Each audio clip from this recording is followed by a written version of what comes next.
Kisumu or Mombasa. We have a lot of people along the way. Some will drop in Kibwezi, some will drop in Nakuru. So the journey is one, but the people will tie along the road. The others that are not going to tie are going to continue with the journey. So the focus and the vision and the mission is still one.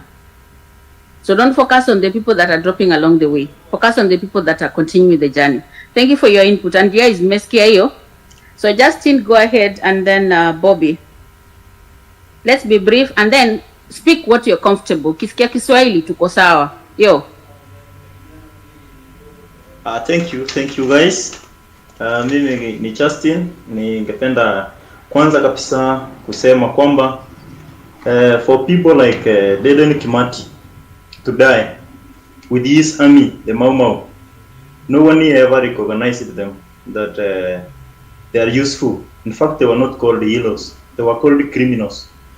When the military of the white man used to chase them, they were chasing them as criminals. So this word, the new word that I had, that we are all criminals, we welcome it. But in our hearts, I know we are heroes. We are heroes now, we will ever be heroes forever. Then there is this thing that our president should listen, should come down, listen to us. This thing that you're saying about this MP who is supplying government mattresses, rice, beans to people in Nyaruwa constituency, Chanda. These things should stop. In fact, these things were for the floodings after the rains. There were issues in those places, people were affected of rains. But I was surprised, Nyaruwa is a place that was not affected by the floods. But how did the government mattress enter Nyaruwa and the rice and the beans and the issue of 200 shillings? This man need to be asarimiwe kidogo. Then what I could say about this, Zakayo must go. Zakayo must listen all people. Guys, tukutana hapo kesho.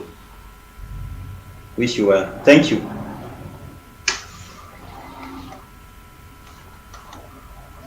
Thank you, man. Bobby, you can take it. Oh, sorry. Can you hear me? Just go ahead, and then Isa. So mine is just to send condolences to the lost victims, and for me, let it be the only reason why we have to fight and not relent. Let not their deaths be for no reason. Let us ensure that those deaths are the reason why we do not give up. Secondly, it is true that the church and the state got married long before, and much of the money that is being looted outside here goes through the church. I know very many people who have worked with the state and are in various churches, and the kind of money that is taken into church, and it's crazy. I don't want to talk about it today, but it's a topic for another day. So one of another way through which we can really make the state very uncomfortable is crippling the church, because you can see both organs like NCCK. Actually, I saw a letter by what's that church called? I can't remember the church, but they just made a letter today to just inform the state of their approach to the Maandamano thing, and there is no sense they're making. So my point is, crippling the church is another way to actually tell the state that their time is over. Thank you. Thank you, Bobby. I have a different opinion. I will just react on that, particularly because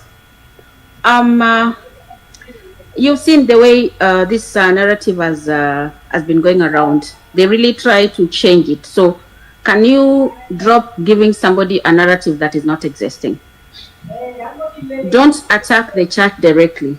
Only the speakers that are supposed to go in church are people to preach and worship, not for people to go and politicize in the church.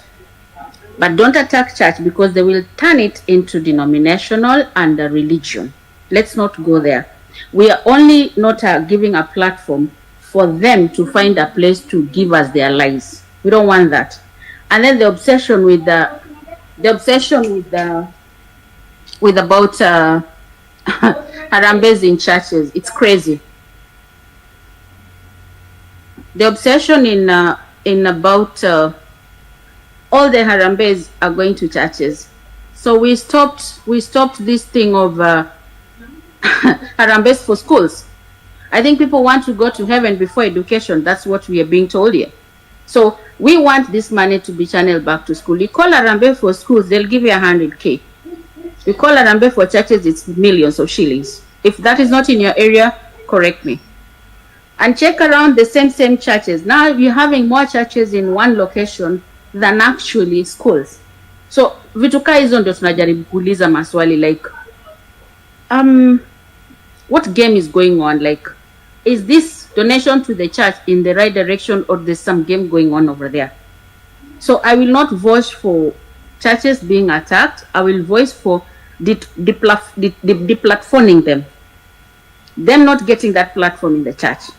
They go to church to worship, but not to go to church to start politicizing. When they go to funerals, they've gone to bereave with the family, not to be given platform to start talking politics. So when they don't have a platform, then watakuwa naongelesha kina nani? So Isa, Jaffa, I've kept you for so long. Jaffa taongea, then Isa. So approach the church in a very cautious manner. I will not want us to be taken like this is now religion. We don't want it like that. Somebody once mentioned in a space that because our Somalis ilivunjwa sana. We told him no, it's not about Somalis being attacked. Don't sell us that narrative. So avoid anything that somebody is going to change a narrative, because the moment you don't have a narrative, you are quite politicized. You don't have a narrative that it is sponsored. You don't have a narrative that it is tribal. Ukona narrative gani? We only fight for good governance, good leadership, and people that are corrupt and have question of character should not be leading us. That's the point. And then accountability. Hata si kitu hard, whereby even in a management, if you are doing restructure, unakuja kwa kitu unasema, maze we are going to factory settings. During COVID, how many people went on a pay slash? How many people lost their jobs? So we are not talking with people who are not managers. Some people are here managers. They are directors of companies. You know what happens when the company is going on a landslide? Hasa ni narration gani tunaambiwa ya kuwa it's impossible, everything is impossible. This is mind games, bana. Jaffa. Yeah, good afternoon. Can you guys hear me? Somebody can yes, I give you 100. Yes, thank you. I give you 100. Thank you, go on. Thank you. My name is Jaffa Isaac. I'm in London. I've been here for the last 22 years. In a way, I'm in exile. For the last 6 years, I've not seen Kenya. I've hated Kenya and the Kenyan people until you guys started demonstrating. For the last 2 weeks, I've been a proud Kenyan looking at you guys do what you're doing. So first of all, I want to say the young generation, the young people, I'm in the middle now. I'm not young, I'm not old, I'm in the middle. I want to say well done to you, and Kenya will change if you continue doing what you are doing. That is number one. Number two, before I give you the advice I'm going to give you, I want to give you my background. I'm a former military man in Kenya. I served in former Yugoslavia. I've got a master's in political science from the University of London. I was a former presidential candidate in Kenya. I was a former party leader in Kenya. I was nearly killed. I was tortured. I ran with my wife. My wife was arrested. She's a criminal. I am a criminal, like you guys. So when you are called criminal, don't worry. The real criminals are in the offices in Kenya. That is me. So I'm not standing for anything. I'm only standing for the Kenyan people and what you are doing.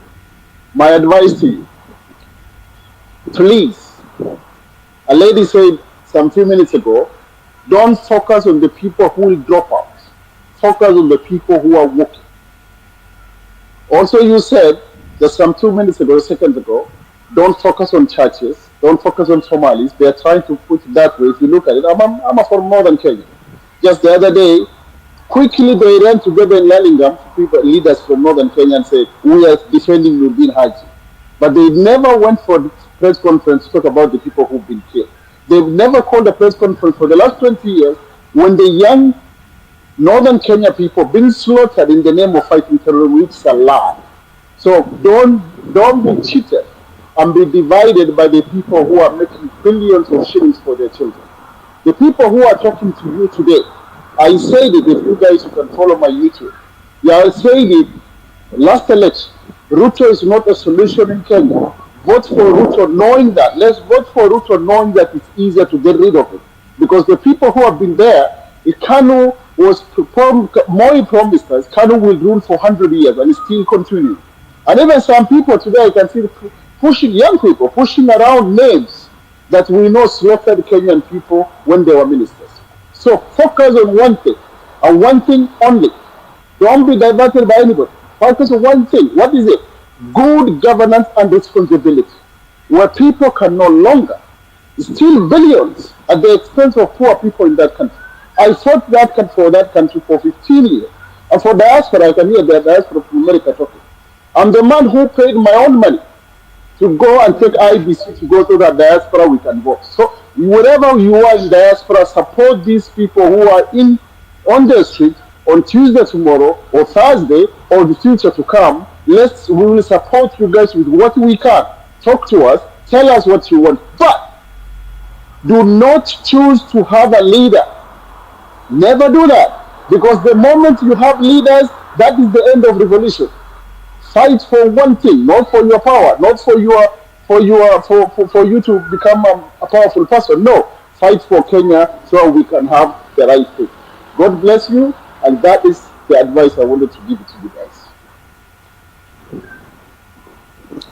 Thank you very much for that additional input on my point. And the struggle is to divide it, to divide the group, the team.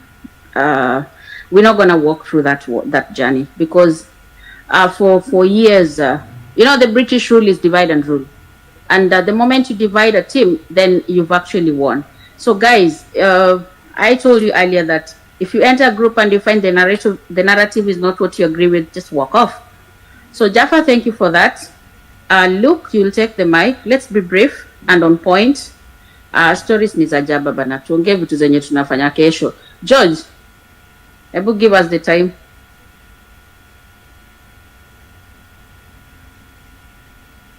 If George is not ready, Kelvin, if you're ready, just carry on. Yes. Kelvin? Yes. Okay, there's the two. Hold on, you are two Kelvins. So there's Kelvin with an M. Then there's Kelvin with a J. Kevin Mem. So the J starts and then the M and then Bernard. And then Justice. Kevin Juma. So yes, go ahead. So first of all, I send my condolences to the family who lost their lives. Na pia nataka kusema kwamba kama Mkenya halisi hatuna imani na president. Na pia nataka kusema kwamba hakuna kiongozi wetu. Mtu yote atayejitokeza na kujaribu kusema kwamba yeye ni kiongozi wetu, tutasimama kidete na kureject venye tulireject finance bill. Number 3, inahuzunisha sana. You find some people like Oscar Sudi working with millions of money wakipeleka kwa machurch, which is not good. And yet hospitali zetu hazina madawa. And yet watoto wetu wanasomea chini ya miti. It's not fair at all. So that is not main objective that I wanted to raise. This government have failed us severally in a way that they have tried to fool us. Sasa wamefika mwisho. We are living in critical situation whereby you can also buy your national ID. You can imagine.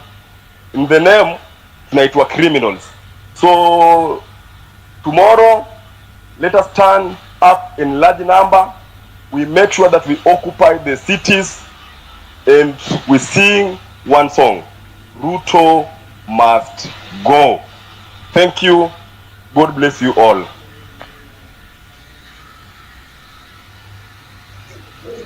Thank you. I had given the lineup. Kelvin with an M. Yes. Here's Kelvin.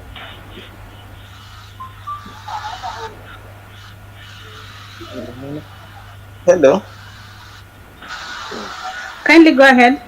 Yeah, so we just need to know what's the lineup about IBC,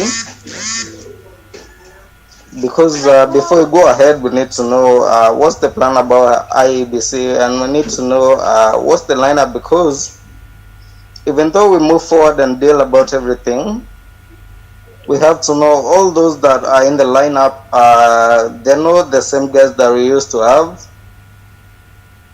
And we really need to know what is going on as Ruto, our president. Let me just call him Mr. President. This guy, maybe, I will not say that this guy is following his roots and about maybe Kifua, but it's a thing that he really needs to tell us, because he said that we need to talk to him and have a meeting, but nothing was going on. And the IBC was still soft, and I think for him he had to maybe make a resign and maybe do something about it, and maybe move on and say, I just quit. Sorry, Kelvin, go ahead. Somebody entered without permission. Endelea, Kelvin.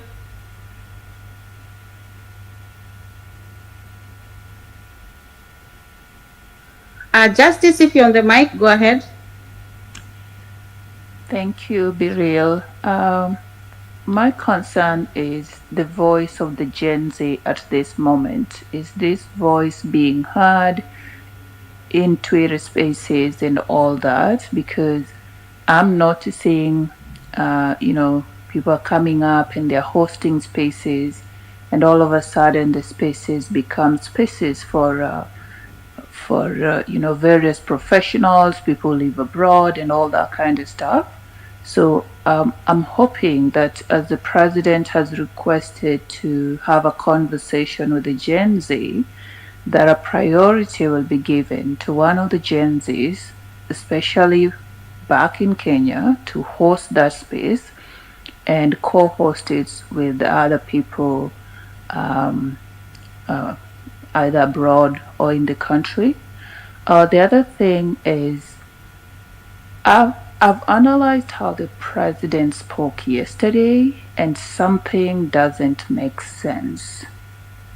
Like, it looks like somebody who is shooting himself on the foot, and to me, it feels like the president could be playing a game as well. Either it's a game that is directed towards the international community to seek for aid. Like, I do not believe that Ruto is that psychopathic that he will not have empathy, or he will not have an understanding that a child that has been shot 8 times did not survive. I do not believe it.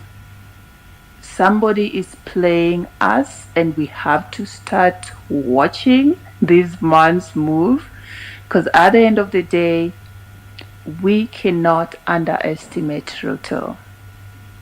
And I think we've been in this bubble where we feel like, oh, we are winning, we have him, we've cornered him and all that, and he's all confused. The guy is not confused. I think the guy is dancing to the tune of our music, and we have to re-strategize. He's fooling all of us. That's all for now. Thank you. Oh, wow. Thank you very much, Justice. Well, I'll have a lot of observations to comment on that. I'll give the next speaker the speaker. I'll let everybody analyze the statement as an individual, and then you can come out with your own conclusion. Some things are well written on the wall without actually you reading onto them. So I'll let everyone digest that.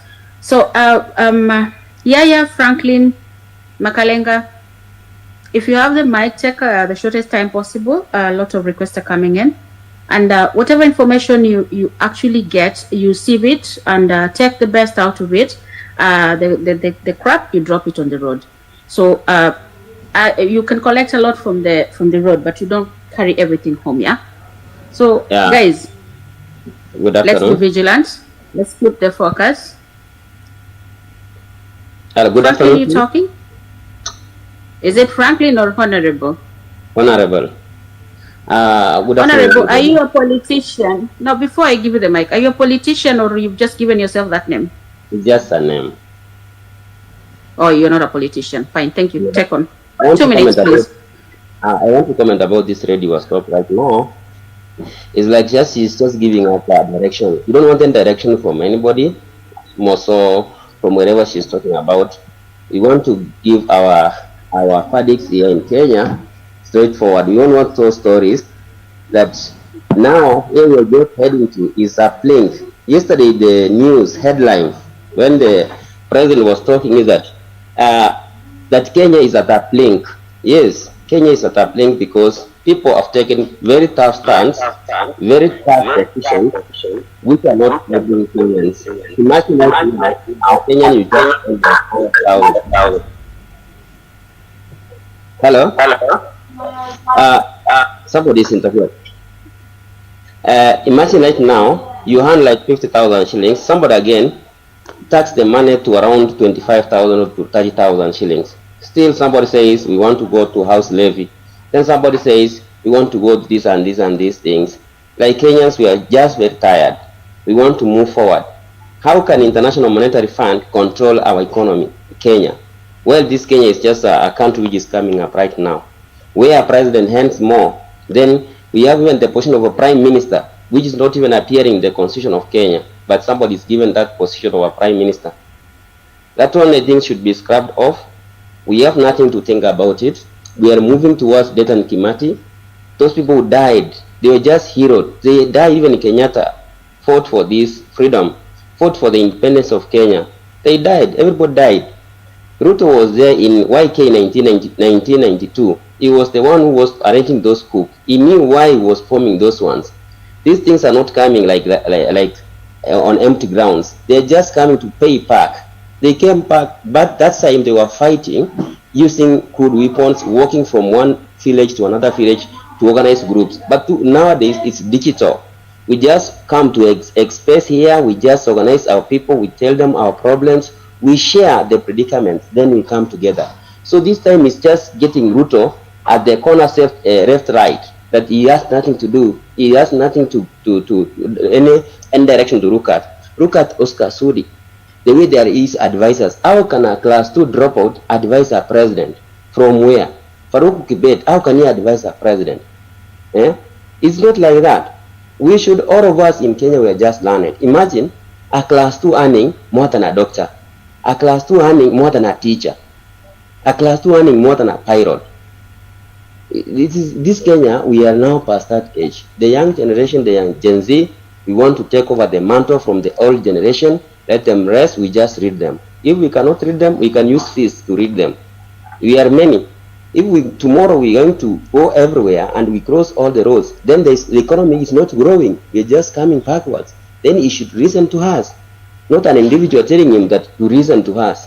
Kimani Kuria was giving this finance bill, describing with several manner of words, several manner of English. Kisungu ni mingi. Such that the English is there, I know. Kenyans were very angry. We sleep angry. People sleeping with less than 50 shillings a day. People eating nothing. Imani Kuria talks a lot of English about the finance bill, which is not even helping any Kenyan, but it's for the white people to inherit the whole country, Kenya, plus us here. We are not going backwards. We are going forward. Backward never, forward ever. Backward never. We will not go backwards. We will not rent on anything. We are going to move forward, then making sure that Kenya is a third world generation Kenya, not the old one. Mtu anakuja kusema na kutenga, kusema na kutenga. Kusema na kutenga will not assist us in any way. We are very tired. We are ready to die, all of us. Even is arranging the army and the military, we are there. We have brothers, we have sisters, we have fathers who are working in the military. They are also with us. Let Ruto not be cheated that he's going to use military. You can see Duarte is now misleading Ruto that now let us use army. Army, they come out as a last resort. How can you use army? What about when Uganda now starts fighting Kenyans? What should you do? When now they have gone others to Haiti.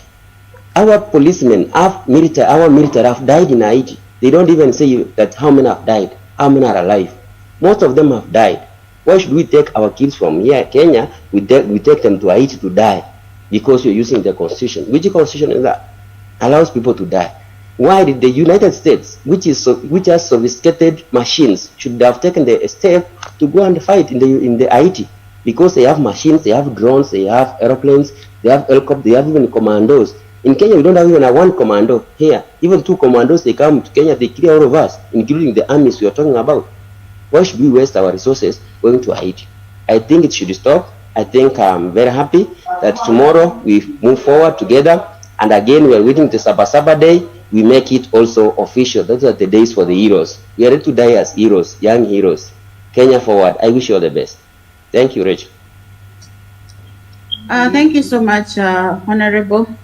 In quotes, let's say in quotes so that we are not misquoted, we hosted a politician. Yes. So, Patrick, thank you for that input. And I hope, guys, you are picking notes, yeah? Tunandika, yes. Yes. So, be frank.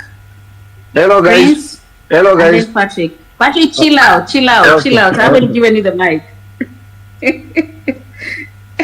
Sorry about that. So it's going to be Patrick, then be Frank, and then Joshua.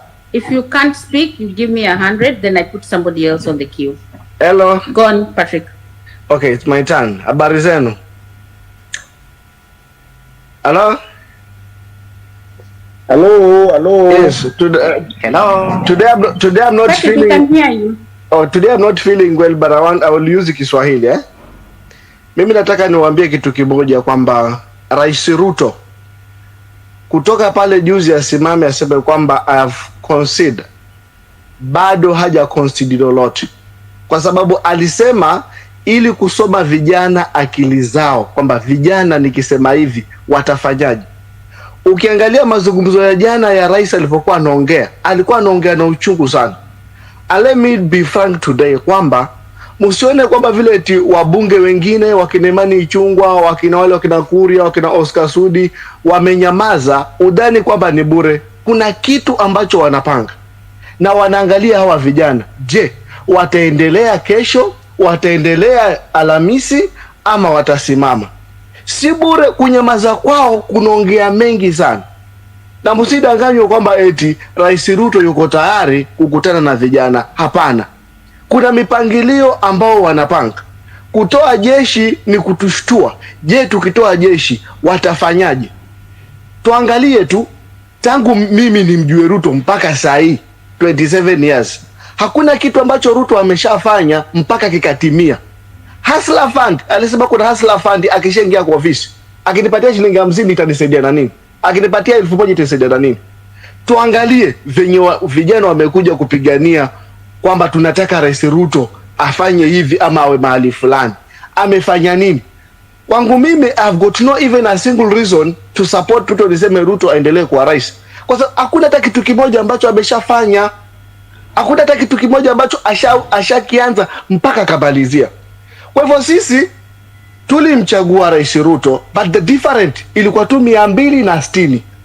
Ukikumbuka pale Supreme Court yule vice CAG Mwilu alisema kuna watu bilioni 6 wanalia. Sasa wale milioni 6 ambao walikuwa wanalia, ambao hatukuona kwamba Ruto alikuwa anafaa, ni sisi sasa vijana ambao tunaona saa hii. Kwa hivyo tukisema kwamba tunapunguza, unajua kumbe vijana kumbe walikuwa ni mipangilio tu wamefanya kuenuka peke yake. Hapana.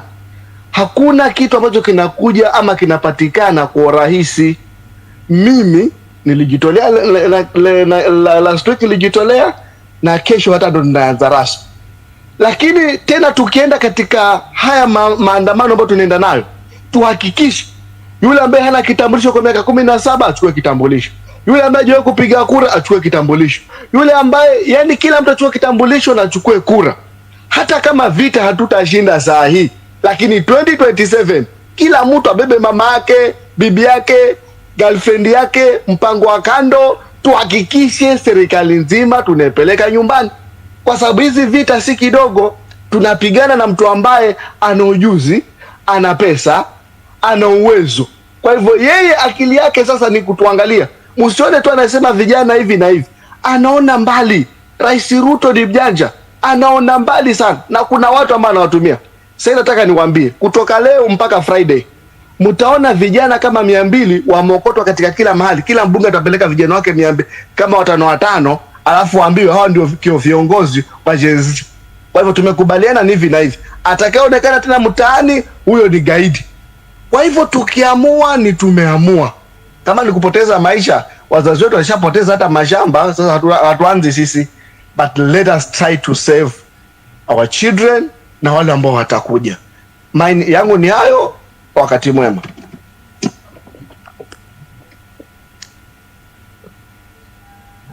Bravo. Hello members. Sasa hello. Sasa kesho tupatane kwa barabara. Hiyo ndo naweza sema juu ile statement jana alitoa haikustahili. Juu alisema mikono yake haina damu na imekufa kwa country yake kama leader. So we should not fear anything. Tuko kwa barabara kesho.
Hello?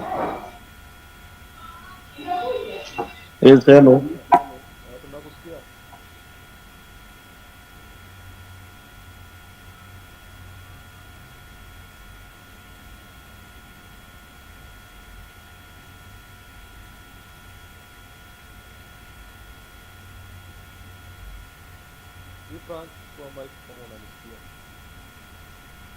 Hi.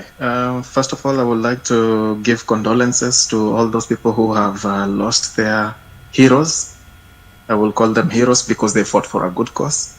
But just to echo what Jaffa says, leadership is all about accountability. So if you cannot be accountable for those lives, then we have no business with you. And number two, I think having somebody like Waigoro sitting on the front line seats of that presser that the president did, like the face of corruption that she is really an insult to the Kenyan citizens. And I think it will be very good that action is taken against everyone. And the problem is we are not ready to have those people be vetted and be able to now say, okay, this is the money that I've earned legally and this is what I've spent, because those people are living flashy lives, but they do not have a way of accountability, which is actually public money. So I think it will be good if we can just go ahead and get them out, and the next one should be vetted from the word go to avoid more looting. Thank you.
Yeah, I can hear you.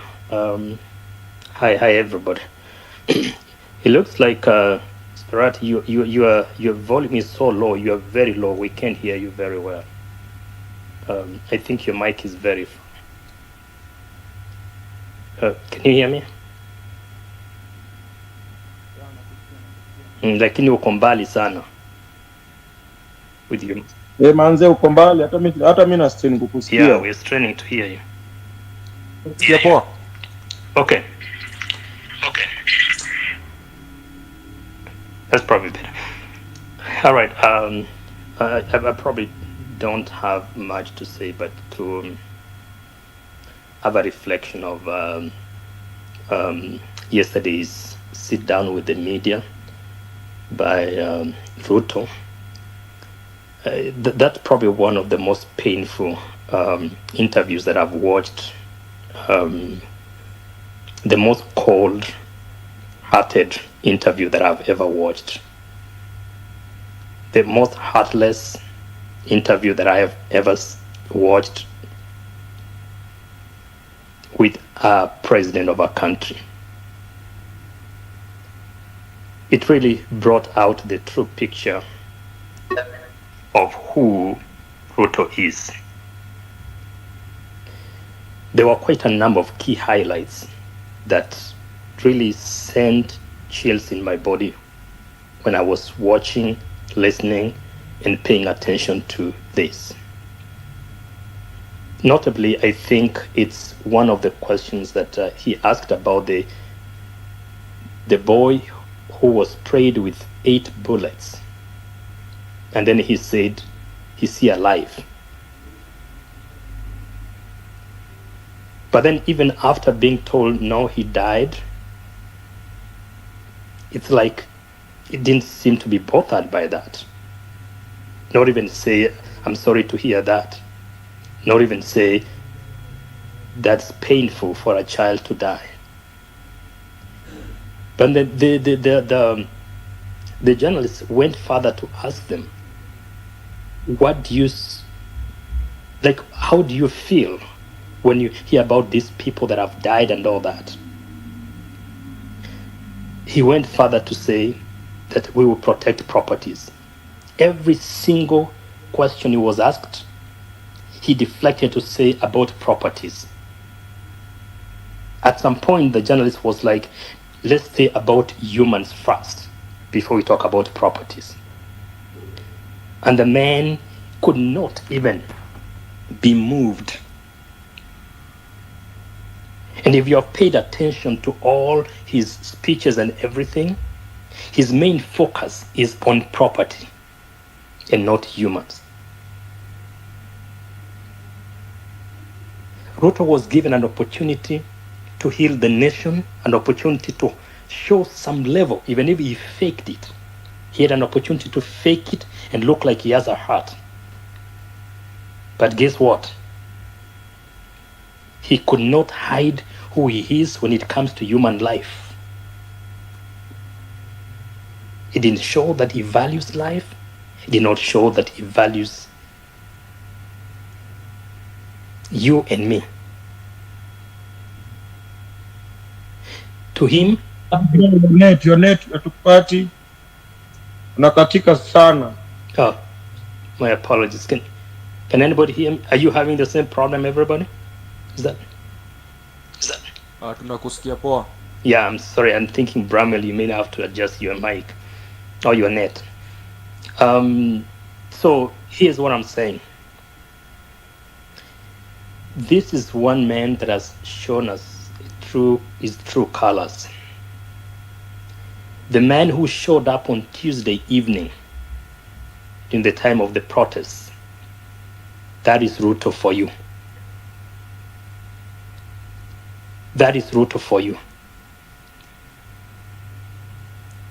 What we are dealing with is somebody who comes in and does not acknowledge that the Kenyan people, even on a very tiny sense of the finance bill, had rejected it. And do you know what he comes on air to say? That was the best document and let's hold on a little bit, it will come back. That's what Ruto said, if you listen to the interview. So he told you that he's the only one who knows what Kenyans need. He's the only smart person in the room, and everybody else is stupid. He said, even those who are out there, they have not read it. He says, even those out there, they're actually being misled.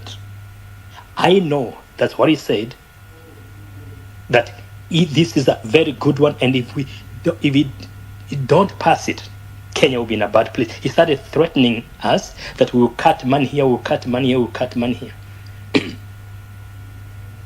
Not even once that Ruto told us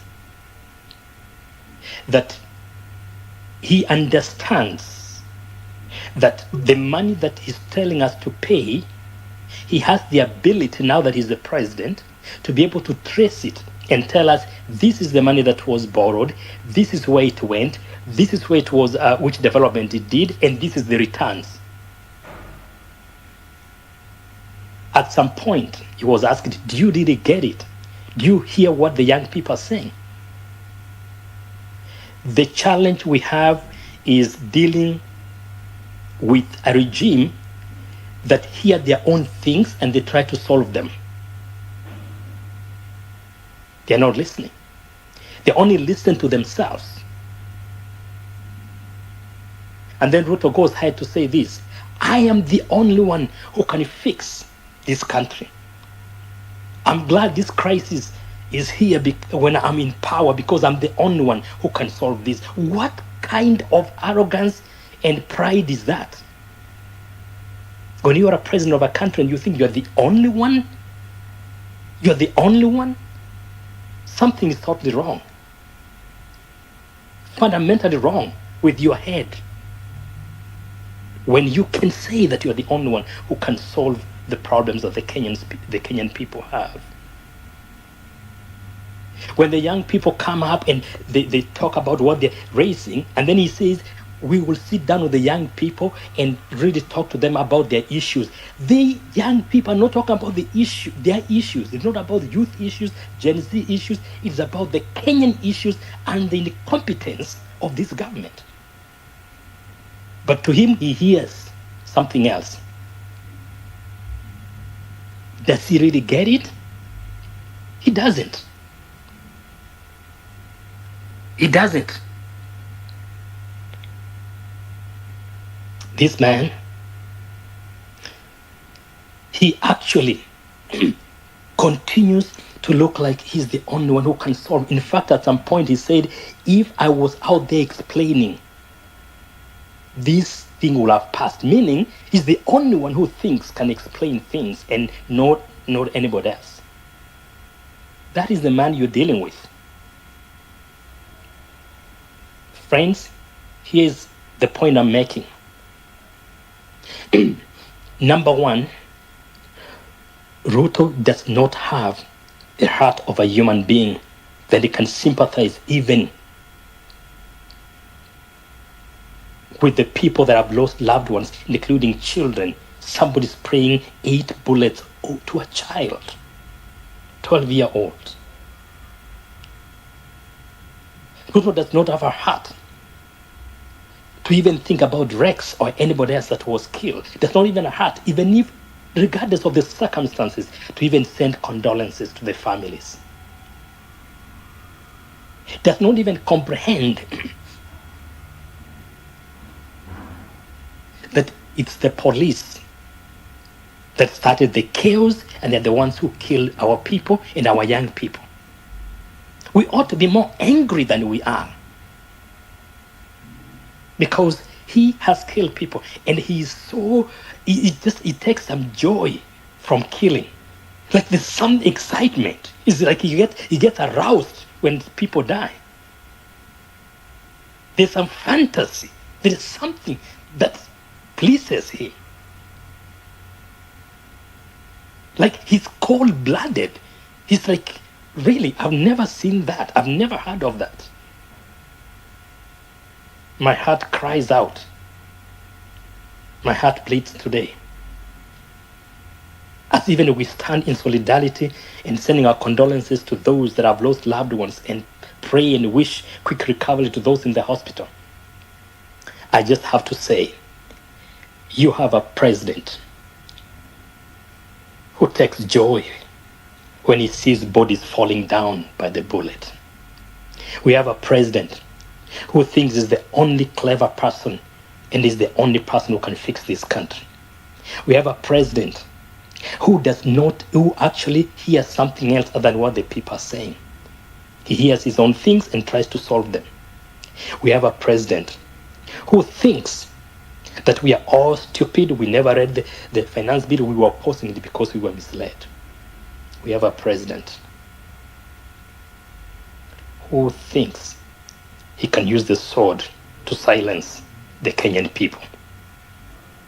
Let's march together. Let's hold each other's hand and stand for the sake of this nation. May God bless you.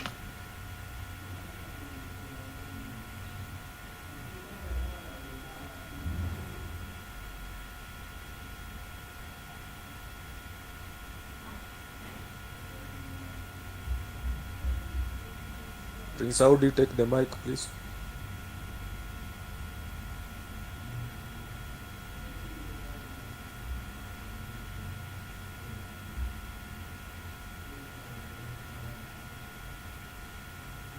Okay, Moru Moses, take the mic.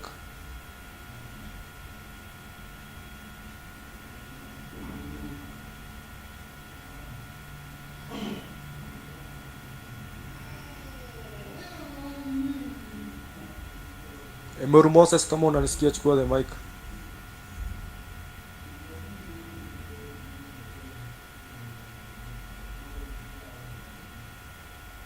Okay, Wambi Moses, Wambi Samuel, kama unanisikia chukua the mic. Unaona Prince Audi hayupo.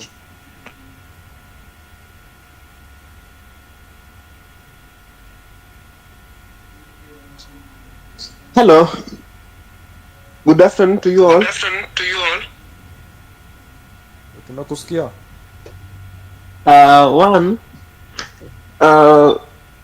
Rest in peace for all those we lost in the struggle.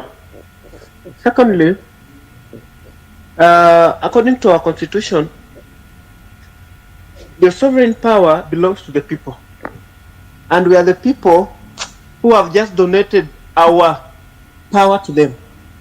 So I wish to encourage each and every person here, let us not tire, let us walk in solidarity, let us walk as a team to ensure that Ruto has gone home.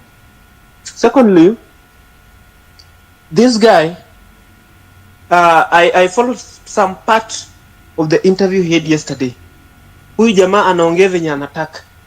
Anaulizwa swali ati youths are jobless. Na Ruto anajibu tu arrogantly ati hata akikuwa president they were jobless. We didn't expect that from him.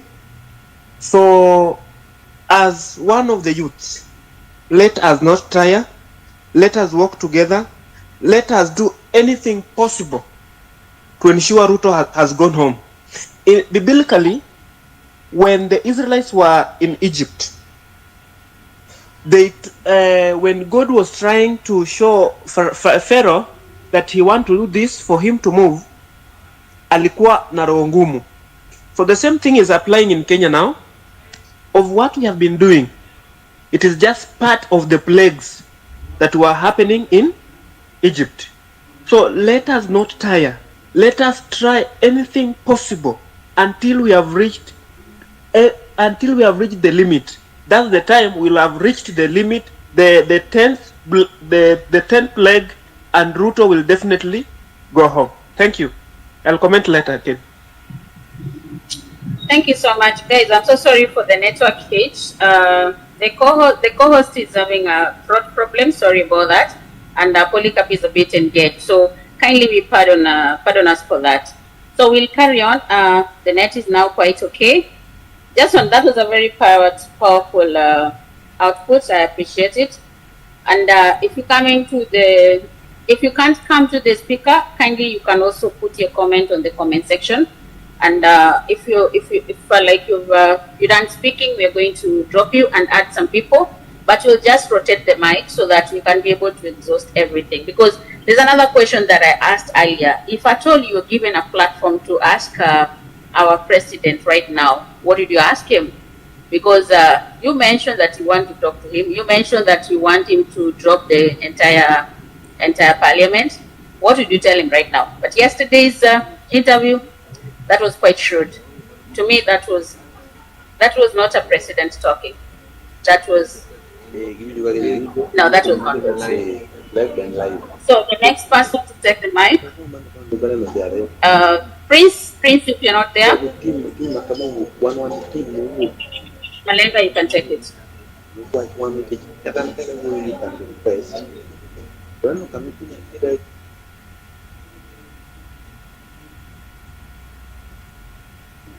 Prince, you can take the mic.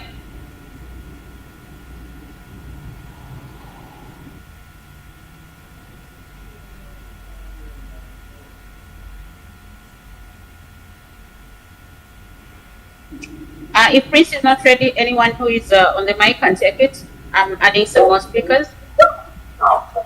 Hello. We can hear you.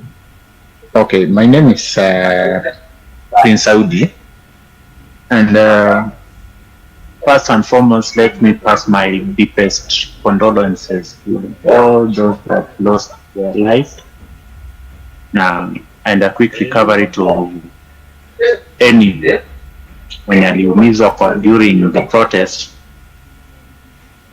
And it is very, very sad happen while watu wanapigania haki.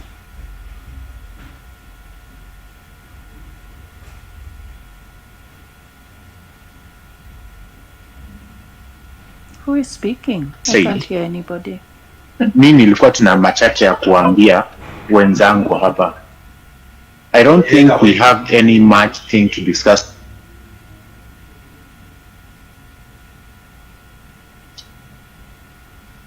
Justice, if you can't hear anybody, you drop and then I'll give you the mic again. I think maybe it's your network because we are having a lot of features. It happens when the space has gone for long. So either there's interference or something. So if you can't hear anybody, you just drop and then you come back. So Prince, sorry, I muted you. You can come back. You can come back, and then after Prince, you'll go to Genszs. After Prince, you'll go to Genszs, and then I'll queue again.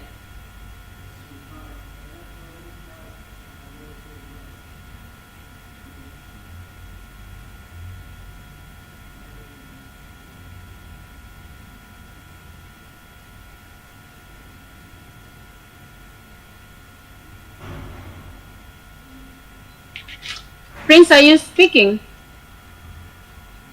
If you can hear me, you give me 100.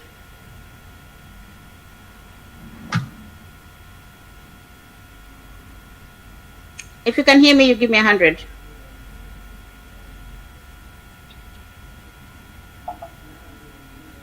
Hello? Me, I can hear you. Can everybody hear Prince? Okay, Prince, you can go ahead. Okay, like I was saying, tunafaa kuwa strategic in everything that we are doing, because point yenye tumefika point of no return. By nikimaanisha point of no return here, namaanisha kuwa tufai kuacha zile damu ambazo zinamwagika, iwe ya mwenye aliuawa ama iwe ya mwenye aliumizwa, iende tu hivyo. We will be that one. Sisi ndio tutakuwa tumefanya injustice to those people. Itakuwa ni Mr. President, because probably it started as a joke, maybe, but right now we are like serious. So to me, I think by nikisema tunafaa kufanya kitu na strategy, tunafaa kukuwa na the way forward, even from tomorrow and days after tomorrow. First and foremost, tunafaa figure out, tuambiwa power, all the powers belongs to the people. But I think hii ni kama imekuwa tu misemo, literally, according to everything that is happening, inakuwa misemo, but tunafaa kuonyesha hawa watu kuwa hii sio msemo tu, bali it's real, something that is real. For that reason, first and foremost, ndio tuifanye ikuwe actual na president ajue hana nguvu ya kutuzomea vile anatuzomea na kutukashifu vile anatukashifu, kutuita criminals and whatever, all those kind of names kwenye anatuita. The first thing that we need to do, guys, I think tuko wengi. I think kuna millennials, kuna kina mababa zetu na wazee wenye wako, all of them, they are all supporting us on this. First and foremost, guys, we should tunafaa kufanya collect signatures, enough signatures for a referendum. Tuondoe powers kwa president, tuondoe powers kwa parliament, ndio wao wasiwe na power ya kuweza kuoverthrow the round. Wanaweza toa president iwe ni wananchi wanaweza mtoa kwa power. Historia ya president akitaka kutolewa, story inaenda ati mpaka ipelekwe kwa parliament, ipitishwe, ipelekwe kwa senators, wafanye nini? No, power irudi kwa wananchi wa kawaida. Ukisha collective signature inamaanisha it's a vote of no confidence, na ikipelekwa pale kwa court inaonekana actually these are 10 million, 5 million, whatever million signatures, kuonyesha the public has wame lose trust kwa president wao, na that is how it is, anatolewa. So tunafaa collect signature ya kutoa power kutoka kwa hawa ma MPs, I don't know, they are just nimeudika sana now. Then number 2, that should be, in fact, that one should be the main thing right now.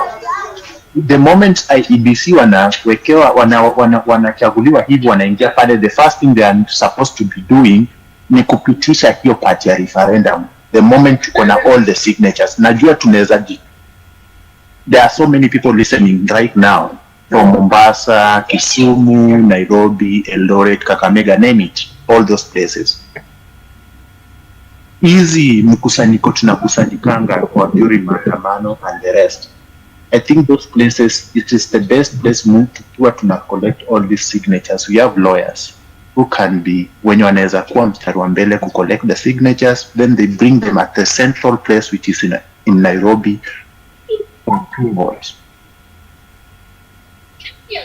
Ndio to have this thing ikuwe real. Hawa watu wajue this is a movement that is not to be stopped. Sio leo, sio kesho. Na no any other person will ever play with a nation again. Tufanye hii na tuta save our country. If we don't do this, all of this zote zitakuwa in vain. Zitakuwa tu ni kama tunafanya nonsense. To collect these signatures tutoe hawa jamaa. Then number 2,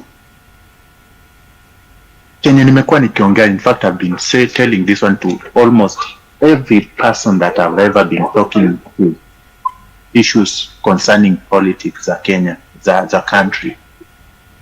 I think we have given a lot of power to these people to the extent that they don't understand what they need to do. What we are supposed to be doing kama wananchi, every electionary period, we need to put these people to task. Anybody who wants to anataka kusimama for any position, tunafaa kuwaleta kwa mkusanyiko. They give us their manifesto. Since we want to, tutakuwa tunajua ni nani atawin. What we are supposed to do, we bring them down, we sign with them and make an agreement, arrangement. Mtu anatuambia if nikiwa elected within the first 1 year nitakuwa nimewafanyia 1, 2, 3, 4, 5, 6. In case any of those promises that he make them akiwa amezimention mwenyewe, atasign a memorandum ya kuonyesha kuwa alis promise those given things that within 1 year atakuwa amemake.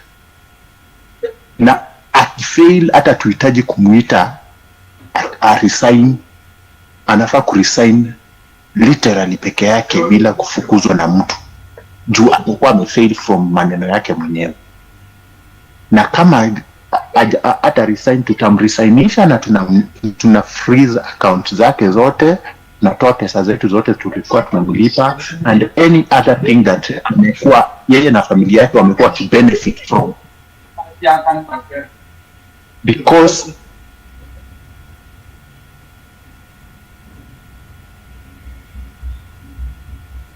because wako na state wanapatiwa gari za government, wanaweka fuel,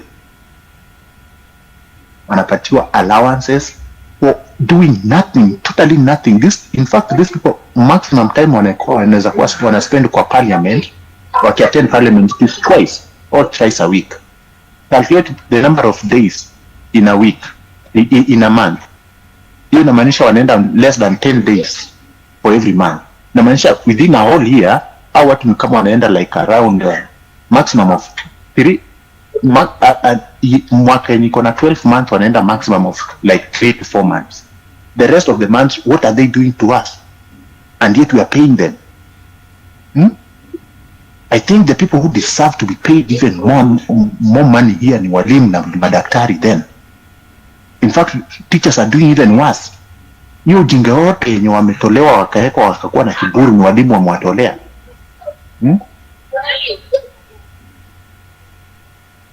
And yet teachers ndio wananyanyazwa, wanalipwa pesa kidogo huku nje.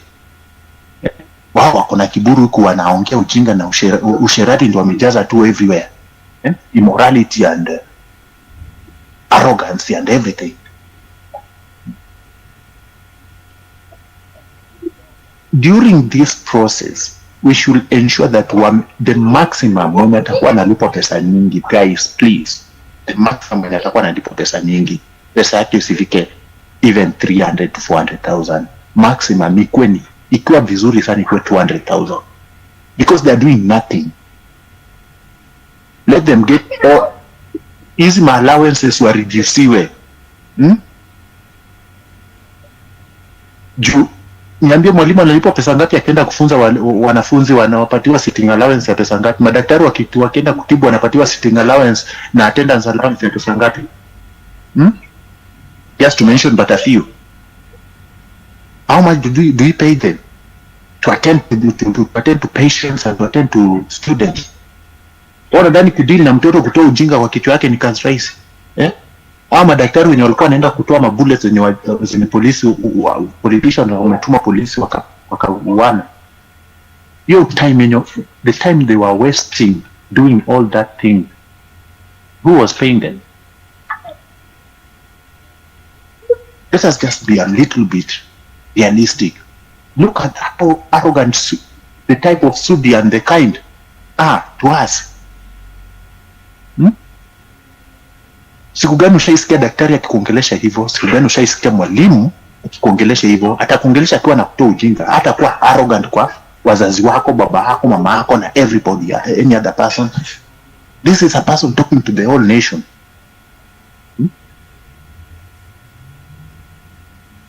So, to me, number one, we should audit all these people before they become waingie pale. During their time there and whatever they are doing, we should monitor. Tukuwe na power ya kuang'oa kwa power immediately na freeze account zao, kunyang'anya pesa zote juu kama wajafanya kazi inamaanisha nobody, hata Biblia imeandika mwenye hajafanya hafai kukula. Kama hajatusaidia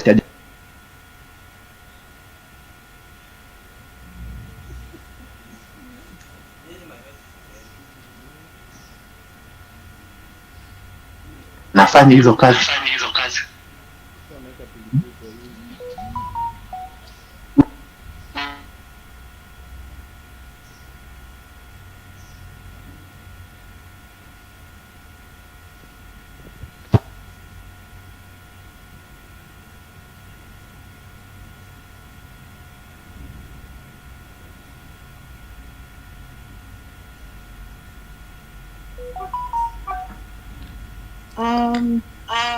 I'm sorry. Lynette, are you there? Yeah.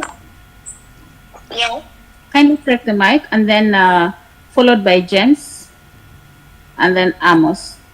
Thank you so much, Prince. Let's be brief, 2 minutes each, so that everyone can come and air out their views. We still have the same motion.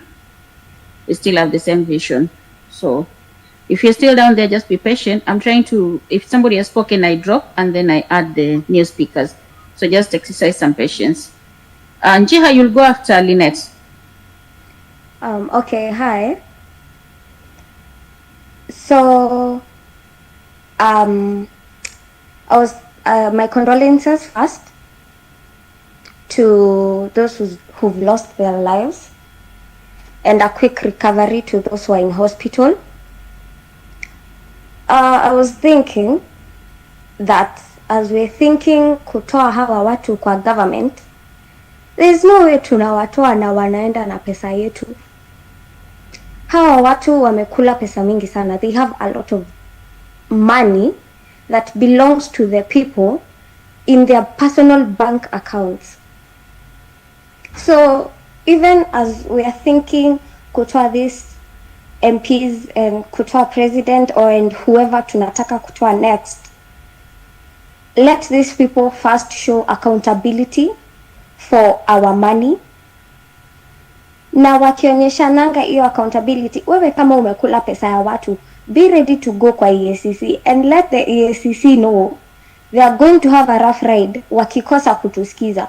It is either they step in line or they step out. Everyone is corrupt, from the judiciary to the legislative to the executive. We are not going to allow that. We run for justice to the judiciary, wanaleta ujinga umelipwa. We're being led by criminal MPs. MPs have criminal cases ongoing in courts. Mbona, why are they leading us? Why are judges being wanalipwa? This man shot mtu, mwingine alirape mtu. Hizo cases zinatupiliwa because wao ni MPs. It is so sad because there are people who are still wanatafuta justice for their siblings, for their mothers, and how these people are just leading. They are leading kila saa, wanakula pesa. So even as we are saying wacha tutoe hawa watu, let us find justice for our money, and even for people who've gone through shit in the hands of these parliamentarians. I think this is that. Thirdly, as tunaendelea na maandamano, tusiache watu wa take advantage of us while we are vulnerable na tukipatiana mashida zetu. Ukiona mtu anaharibu mali ya a fellow Kenyan, don't let it happen. The same way mlikuwa mnashika wezi wa simu, wacha kulet these people waharibu maandamano yetu by looting, by kuiba vitu za watu, because hiyo ni kunyanyasa your fellow Kenyan. Amefungua kazi kake, wewe unaenda kumuibia. Let us not allow these people to do that, because our demonstrations have been peaceful. Sasa all of a sudden people are taking advantage of us. And lastly, politicians waache kuji-involve. This one is tukina Babu Owino. This one is tukina Miguna. Hii mambo ya ku think we're on the same page because mko opposition, we are not on the same page. You people are not doing things. These people are not doing things for us. Wanafanya for their political agendas. It is not for us. These people don't know what we are going through. Huyu mtu ana go kutoka hapa Nairobi kwenda Kisumu na helicopter. In the morning kuna mtoto hizi lipa gari. We are not on the same league. They do not know what you are going through. So involving yourself in our movement, thinking we're on the same page, na wengine wenye hadi ni kujificha through us, it is not going to be allowed. Acha tu tusiwa allow. We are past the reject finance bill. We are on changing Kenya. So whether we vote yes or no kwa hiyo finance bill, tunawaanika wote. It is time for a revolution. It is time for change in our country. Thank you.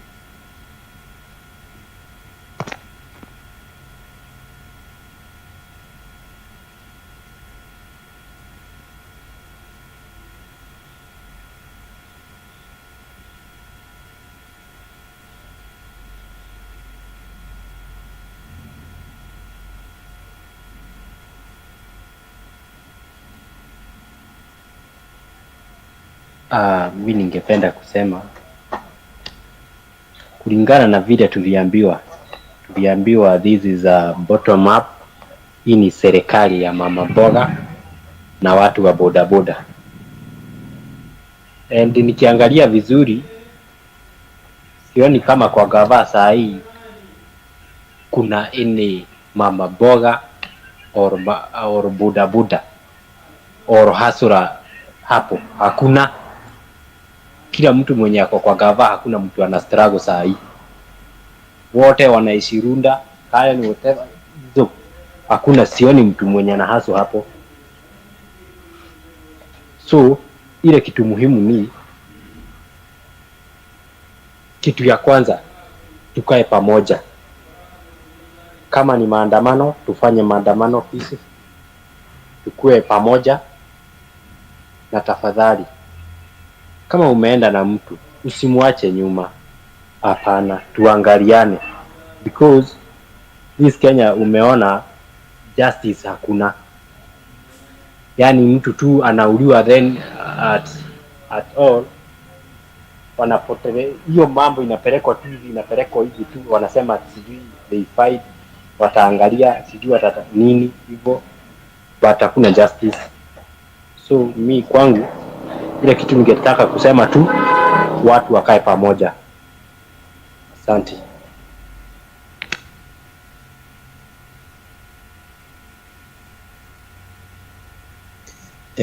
Wase, I hope mko fiti. First things first, ningependa kusema sorry for the lives we lost. Si fiti karau kuwa mse. First things first, in as much as tunaangalia issues important that is not to affect, kitu ningependa kuuliza ni mse tumepatia leadership, kwani hii plan alikuwa nasema ako nayo, what plan did he have? Kama yeye mwenyewe haezi organize vitu zenye zitafanya government yake ikuwe strong. I mean, look at, tuangalie, tuseme tuko kwa leadership si wenyewe. I believe nikaingia. Hello. Yo, mnanisikia?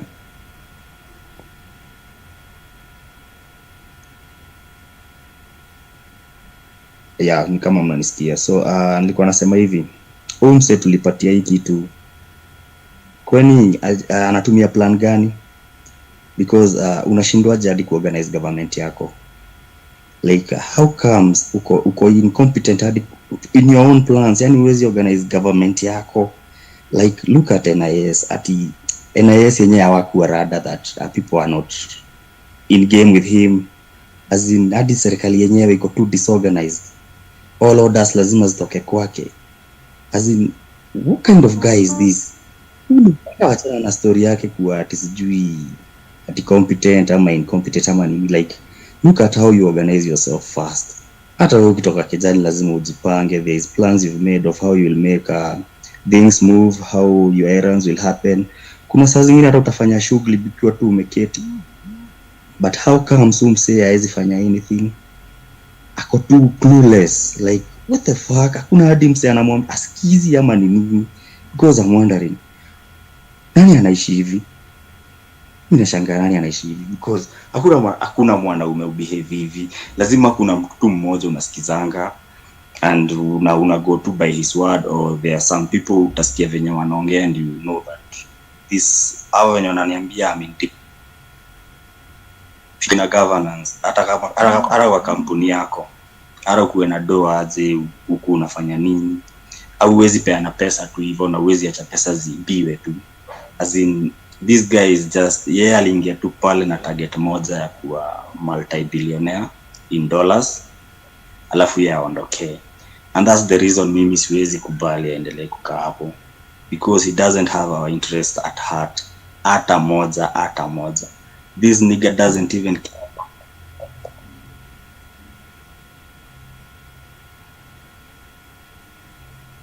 And the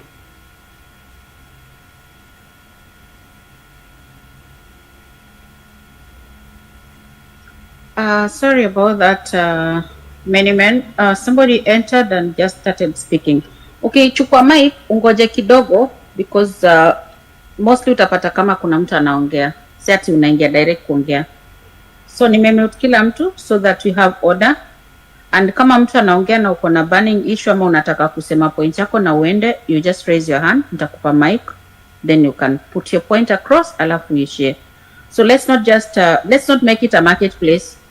Sifanyewe smooth, and then we are trying to give as many people mic as possible. And those people who've never spoken on spaces, we're trying for them to be able to say something, because we all have burning issues. So I'm handing back the mic over to the person alikuwa anaongea.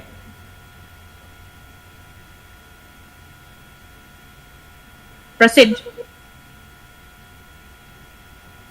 So as I was saying, Umse disorganized. He has been promising us things since time akiwa Jubilee. There's nothing implement. Hakuna kitu amefanya. He's just there. Sijui kama mnaona kazi yake ni kuiba tu do.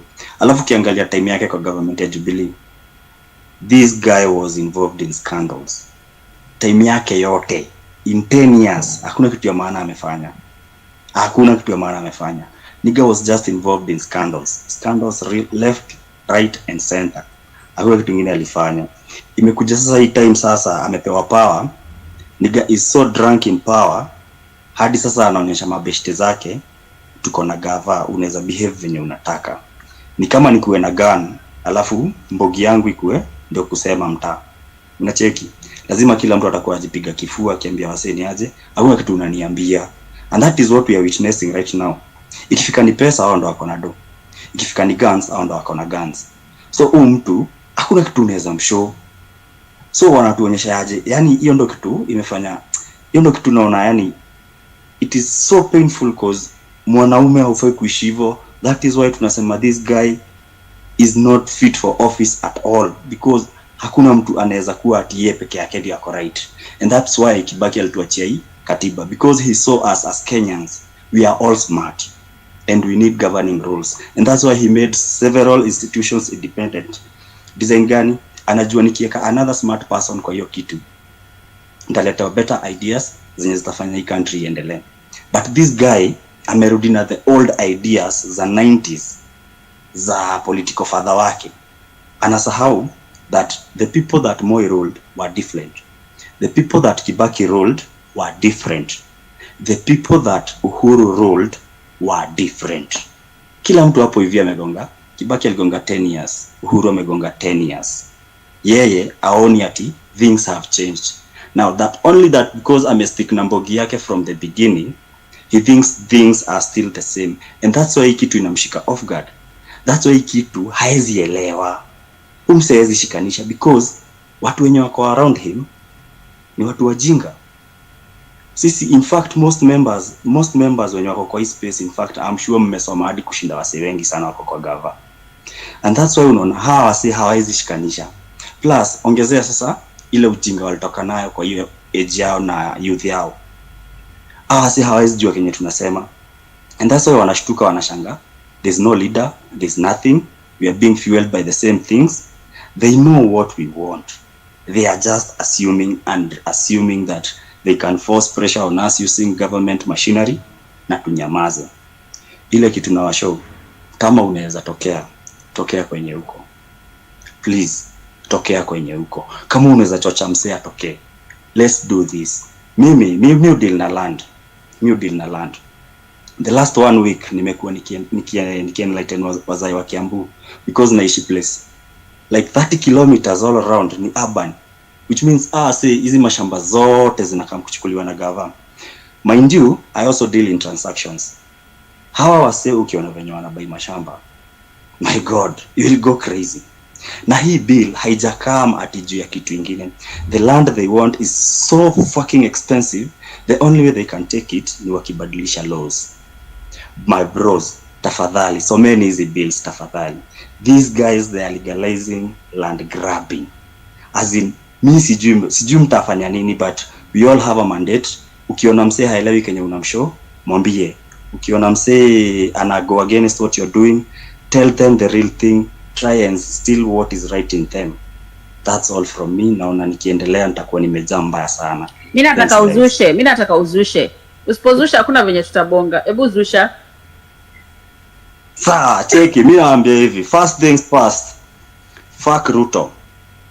Fuck Farouk Kibet. We never elected him. I don't know what he talks on podiums. I don't know what ideas he has. Second person, Oscar Sudi. Fuck that motherfucker. Kimani Ichung'wah. Fuck that motherfucker. Motherfucker ni wa kwetu nje manze. In fact, naishi kando ya auntie yake. Auntie yake mwenyewe anamchukia. That motherfucker is hated in his family like a motherfucker. Mind you, he's gay. The other person, sijui alisingana, sijui nani. Mafala manze, like these people from Central wana behave ni kama watu wafikiri. Yani MPs, kunywa maji kwanza, acha nikuongezee spice. Let me tell you, ukiwa na njaa management niko for 20. Uko na maji? Niko for 20. Nielewe. Sasa kunywa maji zitashuka. This is what I'm saying. I say, I think parliament yote inafaa kuwa disbanded. Na next person anakuwa elected. CV iangushwe online, tuipitie, tuone projects zenye amefanya. Kama ni engineer, amesimamia nini?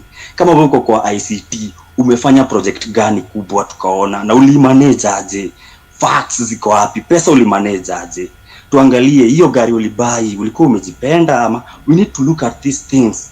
Lazima tuchague the real things. We need to disband parliament sahi. In fact, kesho tunafaa kuvuruga hiyo parliament yote. Hata washuto watu aje. We are supposed to enter into that parliament in millions. Bora tusiharibu kitu. We just occupy that house. You know why these guys have the audacity? The guys in parliament, the audacity is nimeiba na umeiba, si ndio? So sote tunafunika na blanketi moja. Siwezi kumention. There's no way I can challenge you. So integrity is already corrupted. It's like integrity went with the dogs. Sasa nani atakoreka? Wacha nikwambie, si ati waogopi, wanaogopa. Lakini shida ni nani yako pale juu? Ule mwenye yako pale juu ndo anafaa wase waogope, anafaa kufanya wase waogope. Niko unanipata? Lakini saa yeye amenyamaza tu, which means yeye ndo anaiba sana. In fact, inamaanisha hapa wanaiba mingi, nusu wanampelekea. So much confidence. So according to you, management. No, umeongea point ya land, boss. Umejua mtu akileta story na land, huyu mtu amesha identify the lands anataka. Huyu mtu amesha identify the places akona haja nazo. It's not a joking matter. Like you're trying to now start to collect levy from the rural. Since when? Utashtukia nyanyako anatolewa kwa shamba. And then you're like, hiyo shamba amekuwa nayo for the last 80 years. What's that? Huyu jamaa akona haja na shamba, amesha identify, and then you find during El Nino kuna places zilivunjwa, si ndio, because of the rain, sijui zimepitia what. Now there are other places that were not broken. Sababu?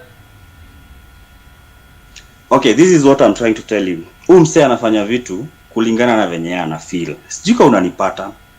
Huyu mtu afanye vitu akifuata law. If we were to demolish all property on riparian land, tunafaa kuifanya kuanzia mwisho wa Nairobi River hadi South. But what he do kuonyesha that he cares about a certain class in society. Mbona alienda tu Mathare peke yake? Alafu nikuulize, wewe ukiona wasee wamebebwa na maji mahali, si unafaa kujua hiyo ni shida? Haufai kuwa bomola ya manyumba, unafaa ku provide solution. Before ubomoe, una first of all unawasettle, ukisha wasettle then unakuja unabomoa. Then unabomoa halfway. What's your ideology?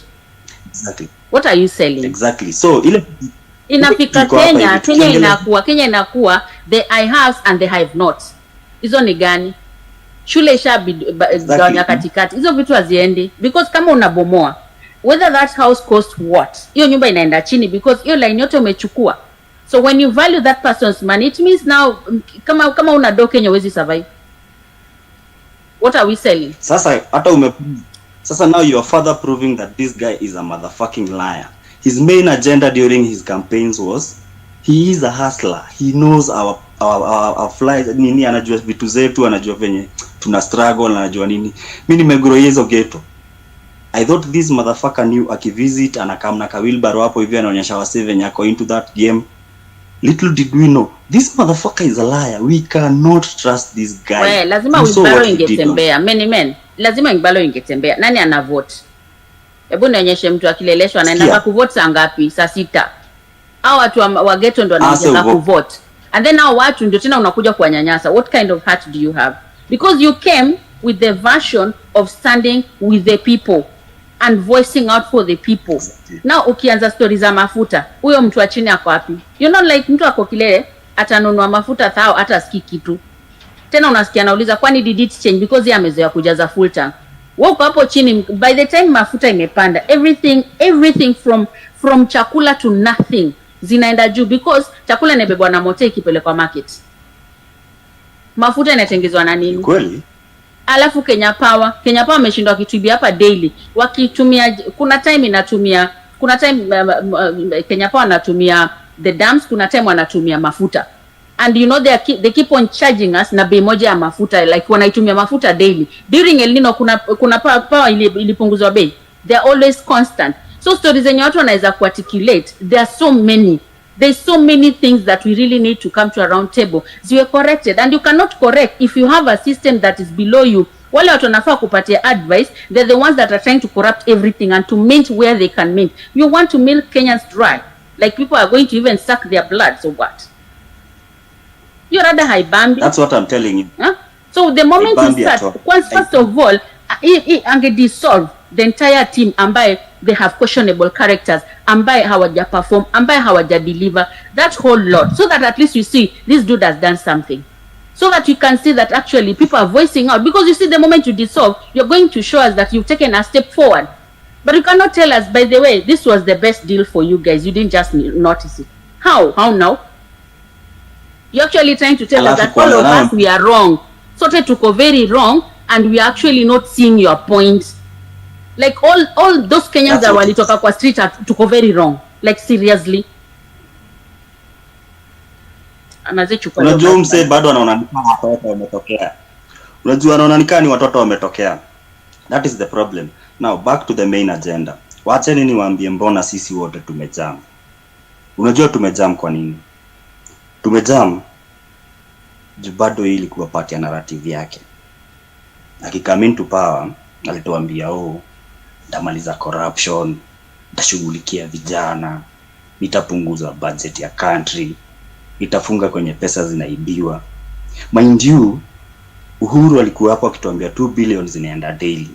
Alafu mse bado akakamna narrative. That is where he got our votes as youth.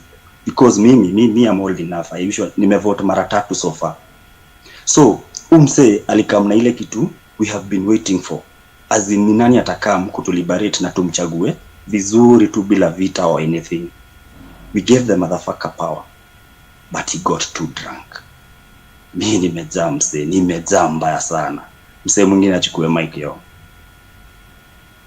Justice, utashikilia kidogo uteremshe hiyo tempo.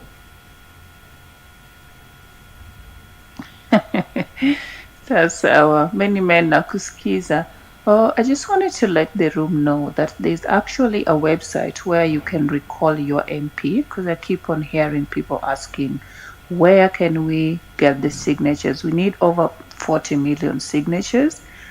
It's on my post, my first post. Sasa kama unaweza enda hapo, you can do it even when you're listening to the room, and all the MPs are listed there. You can even see their photos.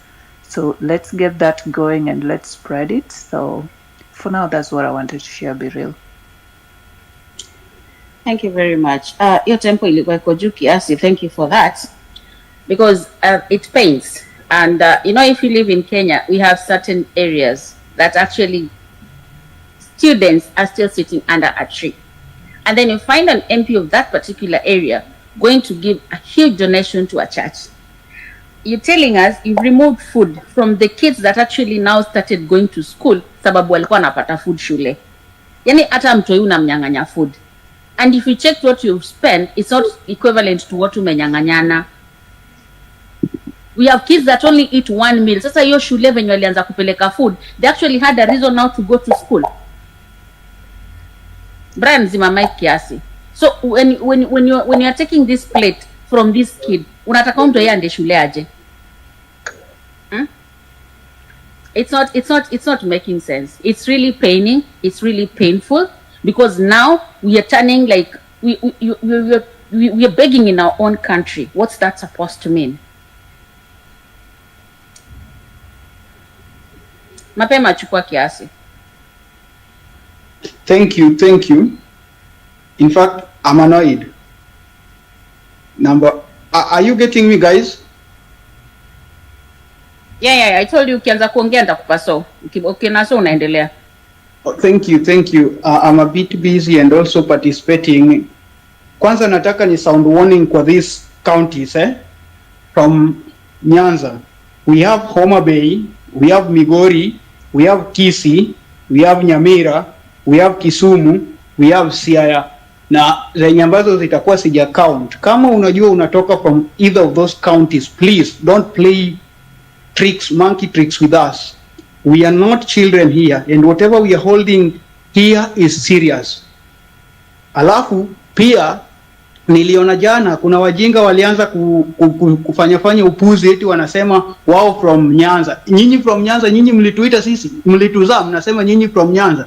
Pumbavu kabisa. Kama unazungumza na Ruto, kaa naye huko kwake. Kama anakufira awafire tu huko wenyewe, sawa? Hao washenzi nimesema tena waambie mapema, kasema mapema mimi najulikana the whole world. Hata Ruto pia namwambia. Ninaona hao wase wananifuata na texts kwa groups. Ninawaambia nyinyi ni mikundu wote. Sawa? Mimi hauwezi ukanifuata, naona wengine wananiulizia eti niko wapi sasa hivi. So mimi sitasema pahali nipo, ukinitaka we kuja kwa inbox yangu utanipata, na hakuna penye utanipeleka, hakuna kitu utanifanya. The point is Ruto must go, and he has to go. We won't beg him to leave. We'll force him and even push him out. That's number one point. Nimesha sound warning to those people. Now, kuna wajinga wanajifanya ni wa NIS. Tutawatafuta moja moja. Mimi personally nitaanza kuwatafuta moja moja. Si mnanitafuta? Nitawatafuta moja moja. Wanajifanya eti ni part of Genszs na millennial, kumbe ni traitors. Ngoja mcheze hiyo monkey trick yenu, tutakutana na nyinyi. Alafu huyu mjinga mwingine anajiita MP wa Kimilili, Didmas Barasa, warning to you, we don't know you, neither are you part of us. Gasia kabisa. Kaa huko kwako ufanye ujinga yako na huyo mme wako Ruto mloanza na upuuzi. Staki ujinga. Then mapema this team is non-political.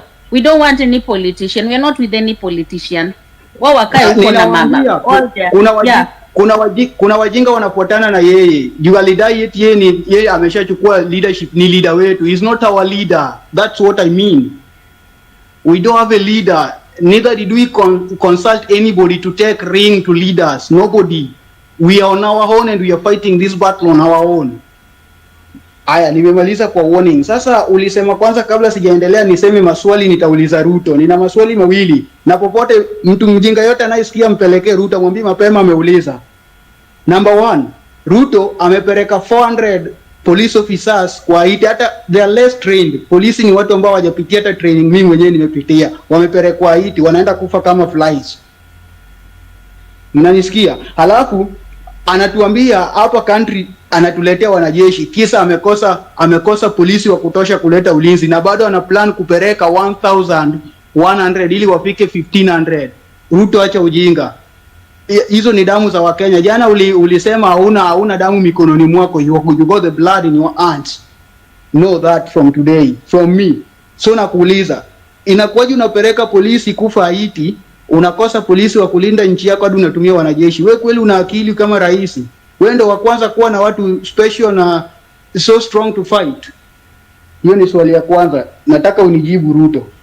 Swali la pili, Ruto anijibu, na mtu yote amwambie nimesema ya kwamba anataka mjadala na sisi youths. How would he call us for a dialogue, yet he is abducting our fellows? Our kids are dying, people are dying, our colleagues, our fellow revolutionaries are dying like flies. Then he says he wants dialogue with us. We have no time for you, man. I'm sounding a warning to you, Ruto. Kitu cha kwanza, you have to release all the abducted persons. Nilisikia jana unatetea ujinga, unasema eti sijui hawajakuwa abducted, wamekuwa arrested. Well, definition ya abduction na arresting hukujua ama hukusoma hata na unajiita daktari, acha upuzi. Then nimeshamuuliza maswali mawili hayo nataka nijibu. Sasa ngoja nirudi niseme hizi, then niende kabisa. Kitu cha kwanza, makanisa inatuangusha. Na makanisa ndo wanatusaliti, kiti cha kwanza kabisa. Kama we ni Mkristo, sikiza ninachokisema. Mimi personally ni Muislamu, lakini Wakristo wanatuangusha, hadi Waislamu wenzetu wanatuangusha. Dini pekee ambayo sijasikia upuzi kwake ni Seventh Day Adventist. Mbona hawa watu wafuatiliwi? Na mbona tuwasikii kwa ujinga za hizi denominations zingine zikiparticipate wakisema ujinga? Waliitwa wa Catholic, wakaitwa sijui watu gani, alafu wanaenda wanamkidnap Keter. Akitoka kanisani. Nani aliwaambia alienda kanisani hapo? Viongozi wa dini hao wanaoitwa kwenda State House kupewa chai na pesa ongo ndo wanatusaliti. Sasa viongozi wa dini, nyinyi pia mkae rada. Hata kama ni kutuombea Mungu, mtuombee Mungu vizuri tupate nguvu. Kwa sababu kwenye Biblia tuko na watu ambao Mungu aliwatumia. Mtu kama Joshua. Joshua alitumika akiwa mdogo sana, hadi Joshua kalalamika akamwambia Mungu, kwenye generation yangu mimi ndo mdogo na sio generation tu. Kwetu mimi babangu ndo mdogo na sio babangu tu. Mimi ndo mdogo kwa nyumba yetu, lakini Mungu alimtumia. Sasa sisi ni vijana wadogo na tutakuchapa. So unajifanya we ni Fero, una kichwa ngumu, tutakuchapa. Hata kama we ni Goliath lazima tukuangushe. David aliangusha Goliath. Hiyo sasa ni warning na kupea. Mimi sikutishii, wewe unatutishia na wanajeshi. Wanajeshi pia ni binadamu, jua wao pia wamechoka. Sijuzi polisi wako amesema na resign kwa sababu fellow police aliua mwenzake. So take note of that. Kitu kingine ambayo nataka niseme, nimeshazungumza kuhusu kanisa. Then last point ni kwamba just an advice. It's good for any freedom fighter to disappear.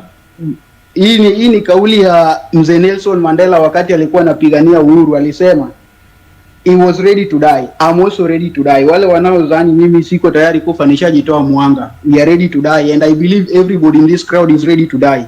It's good for any freedom fighter to disappear in the cloud of what? Glory than that of shame. So kama unajua unamuogopa Ruto, kaa kando, enda kwao Sugoi pale nyumbani. Kama ujui mimi kuja nitakupeleka hadi kwa mlango yao Sugoi, ninakupeleka saa hii. Wewe kuja tu hapa Langa, nitafute nitakupeleka. Nadhani kufika hapo nimekasirika, niachie tu hapo, nimekasirika vibaya. Kwanza naweza chapa Ruto hata saa hii. Kabisa. Thank you very much. Wajala, cool the tempo, alafu Wambi. No, Wambi has been here for a while. Let me give Wambi, then George, and then JM Kamusi. Wambi, George, and JM, then Mandala. JM was Mike. Brian, sijakupea mic. Sawa, nangoja tu. Nakupea, sorry. Okay, thank you for the Okay, thank you for the chance again. My main point is... Sorry, Wambi, I'm asking from everybody that is on the speaker. Is anybody coming from Kirinyaga? Just give me an emoji if you're coming from Kirinyaga. Anybody from Kirinyaga? Or anybody who's been in Kirinyaga area? Uko ndani. Go on, Wambi. Okay, thank you. My main point is, I just wish to encourage my fellow youth. In every revolution that has happened in this world, there's always bloodshed, and this bloodshed must not go for free. Hatuwezi wacha iende hivyo. Kama vijana tumeungana the way tumeungana, we'll have to do everything possible to ensure we have saved our good land from this dying regime. As it has been said earlier, some of us ni wale wengine wanatumia that opportunity misuse that chance kama Genszs ama youth wherever they are.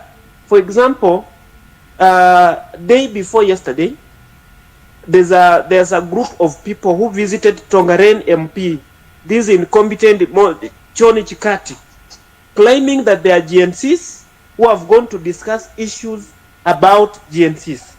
So, as my fellow youths, let us desist from being used. You will be used and be damned, and it will not be good.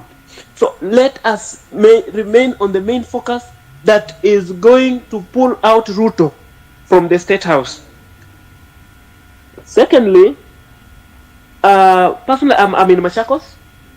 That's what they have been asking. They have been asking if you have had Wenda Wambi. I have no problem. I'm in Machakos, and in Machakos we have tried our level best. We'll have to try all means to ensure these MPs who are going to bed with Ruto to behave. And as a revolution,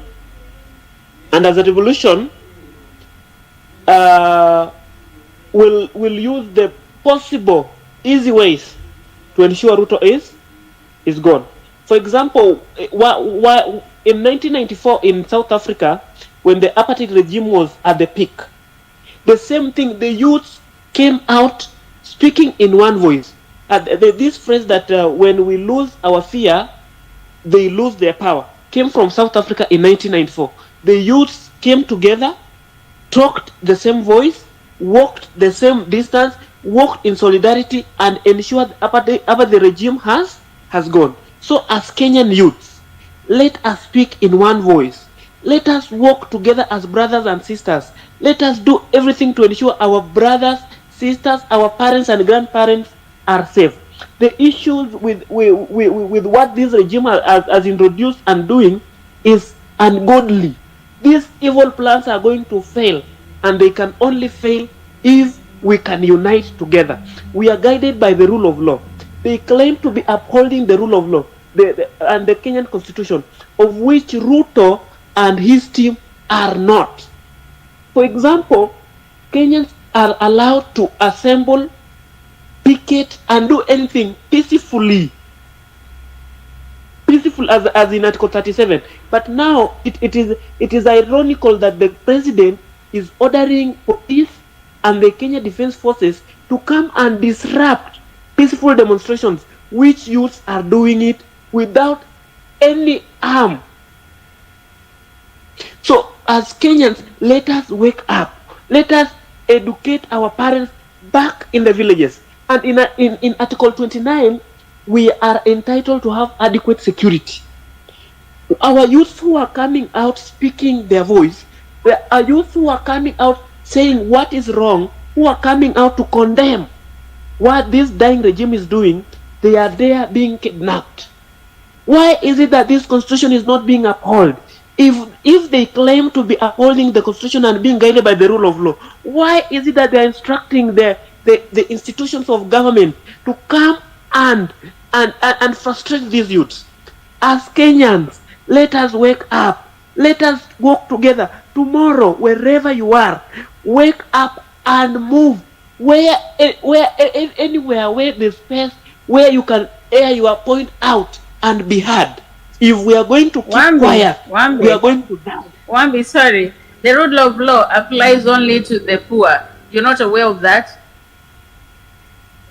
You know there's no rule of law? Yes, it applies to the poor, but now the government, this dying regime, claim to be upholding the rule of law, of which it is not.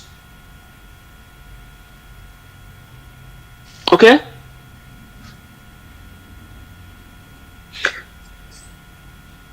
It's crazy, man. Thank you for your input. It's crazy. Let us wake up. Let us work together. Thank you. Occupy everywhere. Occupy all streets. Occupy any place you can air your point and be heard. For this government to go home so that we can have legitimate leaders who can lead us to somewhere else. Thank you very much. Thank you very much, Wambi. You can drop the mic. Brian, you can take it, and then Wanjala, and then George. Brian, are you there? Umeishia? Wanjala, take the mic, alafu George. Yes, is it good afternoon? Different Good walks of afternoon, life. everyone. Let's Yes. say good morning, good evening, good afternoon. Okay, sawa sawa. I just want to give my contribution towards what is going on. First of all, I'll start by Ruto must go. That is my slogan. There is nothing else that we are negotiating because it is in black and white. There is no one who can today say that Ruto has got something good left in him. We have to give some approaches to these politicians because we cannot even just sit there and say that they have to resign because they must go. They ceased to represent us from the moment they voted yes against the will of the people, and they are the representative of the people. If they fail to represent the people, now we no longer have any person called a representative. We don't recognize our MPs. So what we need to do marching forward or charting the way forward, we need to actually visit all these politicians individually, those, especially those who voted yes on the finance bill. We need to visit them individually because I'm very sure Ruto cannot assign all the MPs the KDF. There is this other one MP who is very cunning and probably is being used by Ruto to test the waters. Yesterday, I think in Kimilili, this Kimilili MP did Baraza, declared that he was, I don't know whether it was yesterday, that he's the president of Genszs. No, that is a provocation, which is unnecessary provocation for to us. Another issue, when you look at these religious leaders and churches, they have been used to sell us actually. They have been used as a breeding ground for political brokers. How comes every politician goes to any church, they are given the podium, wanapewa podium, mtu anaanza kuongea mambo yake. Some of the pastors are even given some handouts. Mtu anapewa 2 million anakuja anawadanganya, prophecy imenionyesha so and so is going to be the leader. And you know, matters to do with the heart, matters to do with the faith. You remember what happened in Chakahola. If you advise someone that God has shown me that so and so is going to be the president, then actually, Wanjala. yes, Wanjala. yes. You remember Yes, in Eldoret, there's one bishop that was given 2 cars, 2 huge cars. Yes. Sudi gave him a car. I don't know whether it was a V8 or what. And then the other guy, I forgot his name, also gave him a car. Like 2 Yes. consecutive Sunday, he has huge cars, 2 of them. For what? Yes. These are the issues. We have to ban all these politicians from entering church premises. In fact, they are not supposed to be known to have gone to church. And let no man of God talk about politicians. They only have one role, to prepare our souls to meet Christ. Period. So as this generation, we have to prepare ourselves to man our country with, with zeal and zealously. Secondly, or third, is the CAS, the cabinet secretaries. The cabinet secretaries that we have in our country, none of them is competent. None of them is competent, and based on our 2010 constitution, the president is supposed to be appointing technocrats, not political brokers, not political rejects. When you look at his cabinet, all of them, angalia mtu kama Aisha Jumwa. Aisha Jumwa has got no merit. Huyu anaitwa CS Kuria has got a verbal diarrhea. Hata alibaniwa kuwa CS for foreign affairs. That is why he was shifted to something else. Look at Machogu. For the first time, our university, our students, calling letters were recalled for the first time, and they are supposed to be joining this September. So hiyo ni kitu ingine inafaa tuangalie. Then what have I not touched on? Ruto himself, when he was discussing yesterday, he was just obsessed with protecting properties. When we talk about life, people who have lost their life, in fact, the other young child who was shot who was, shot 8 times. Ruto, to my amazement, he said that child is still alive. And when you talk of his life, the life of the kid is obsessed with we will protect properties. The other thing I noted, the guy is not remorseful, he's not ready, because he's saying he's going to pursue the cameras, saw those ones who invaded the parliament, he's going to pursue them, to bring them to book. What does it mean? Ruto can call you that you are a terrorist. Just the first day, his first words for the first day when he came on cameras on television and said that we are dangerous criminals. Those are the words, those are the actions, that is the Ruto we know. These other things is just, trying to sugarcoat, trying to, to make it look like he's concerned about the ideas and what the young people want. From today, I don't think if we are remained with anything, because a dead soul has got nothing to lose. We have died so many times. If you go home, you are unable to provide. If you go, and there are so many people I know, even in this platform, there are so many people who have so many qualifications. Look at this CIS and the government officials. People like Sudi, they are working with TSC, letters, signing TSC letters, selling them. Then when you see we have got very poor Kenyans, majority of Kenyans are actually living below the poverty line. So how do you expect that child of the poor to get employment when you are selling those TSC letters? So one thing we have to do... Manjala? Yes. Did you read his manifesto when he was campaigning? Yes. Is there anything out of the manifesto that is actually fulfilled? It is he's doing the opposite. Nothing. He's doing the opposite. If you're given a mic to ask him a few questions or to advise him on way forward or to ask him anything, what would you tell him? You could have asked me if you are given a gun. Come on, we're not killers. We don't want your blood dirty. We don't want your hands having blood.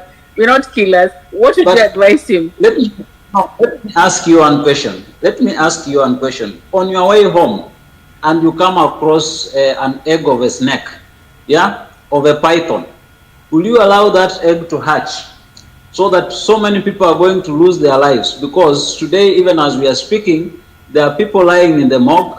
Their blood is, asking us, because they were fighting for us. We were in those mandamanos, but luckily enough, we escaped to tell a story today. Are we going to let their blood go in vain? We have to fight to the last man, because what we are asking is, unless you just came with another agenda.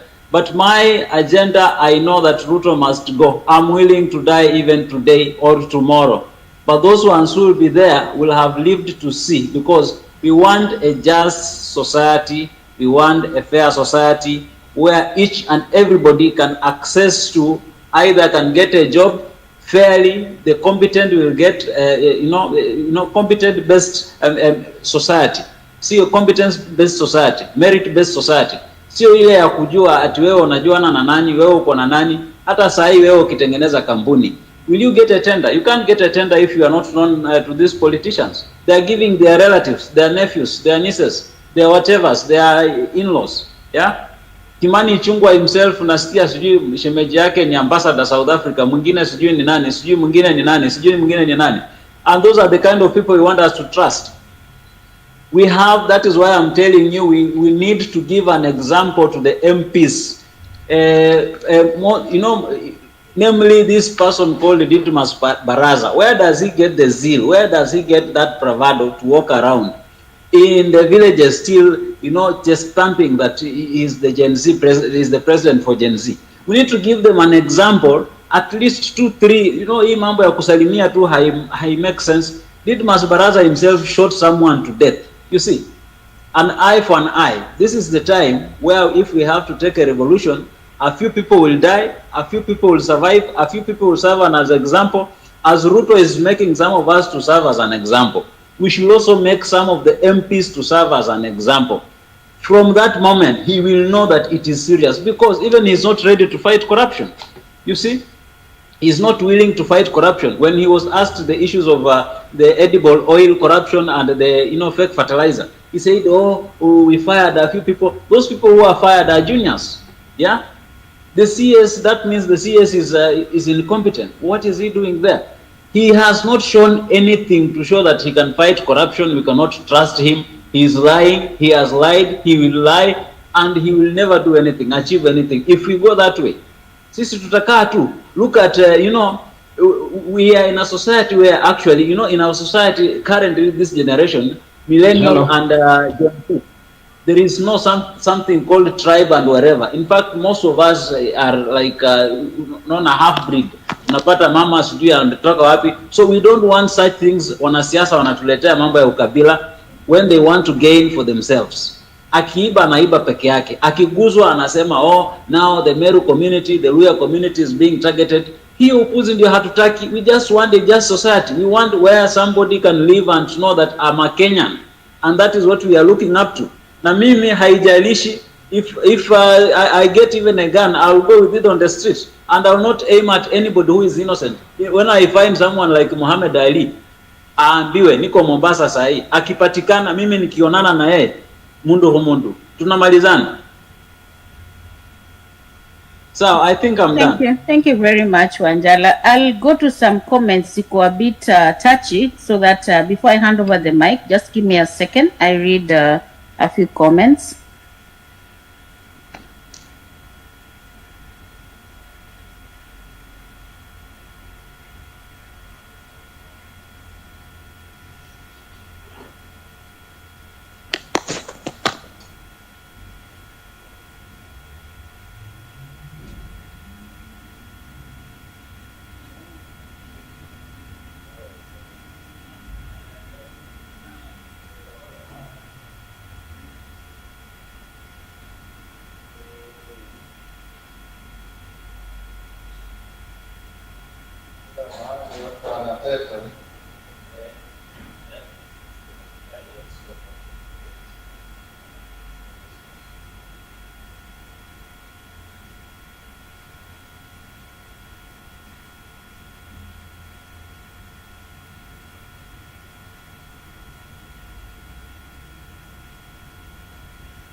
Am I allowed to speak? Because Wanjala is...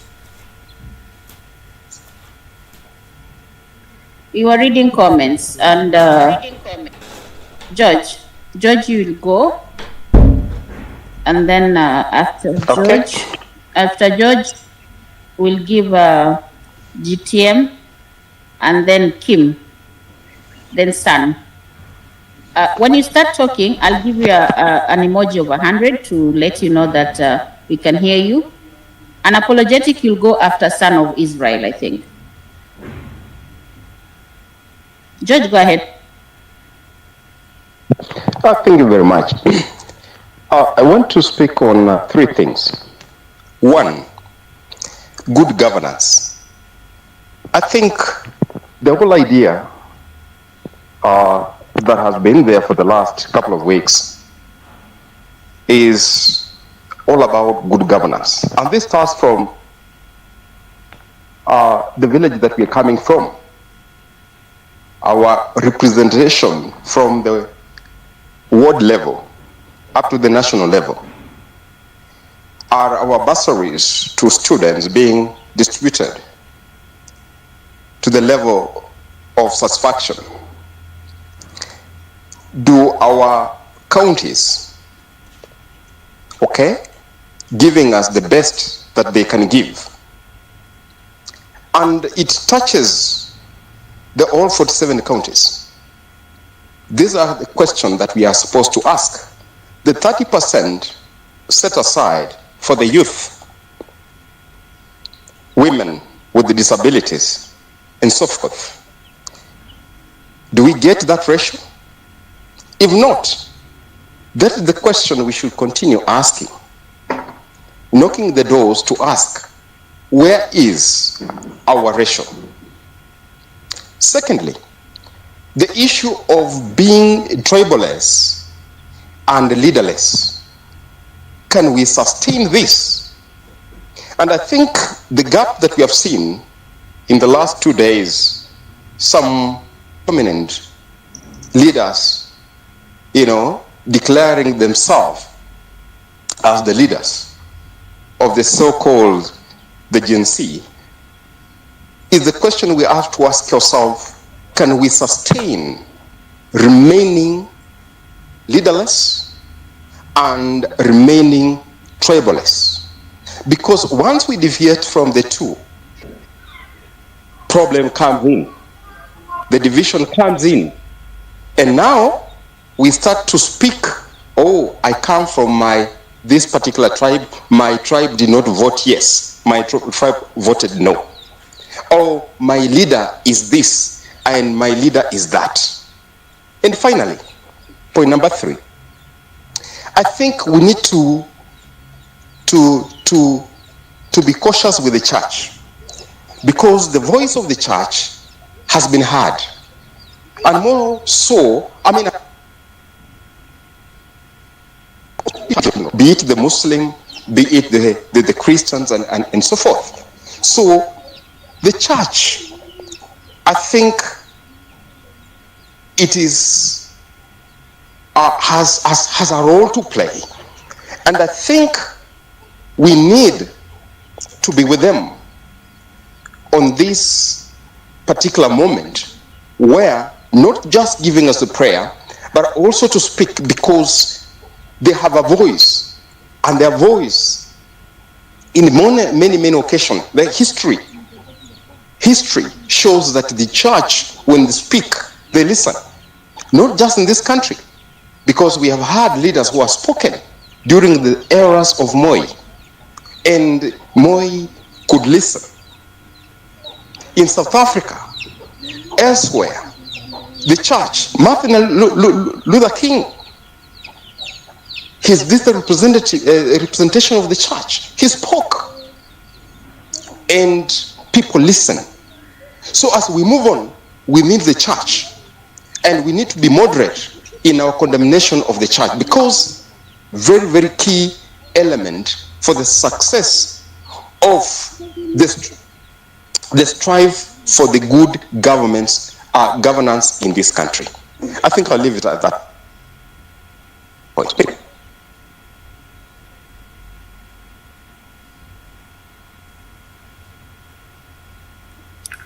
Thank you, George. Thank you so much for that. Unapologetic, and then Son of Israel. Dilik will go after the Son of Israel. Okay, guys, hope mnanisikiza. Me, at first, I am sending my condolences to the fallen soldiers.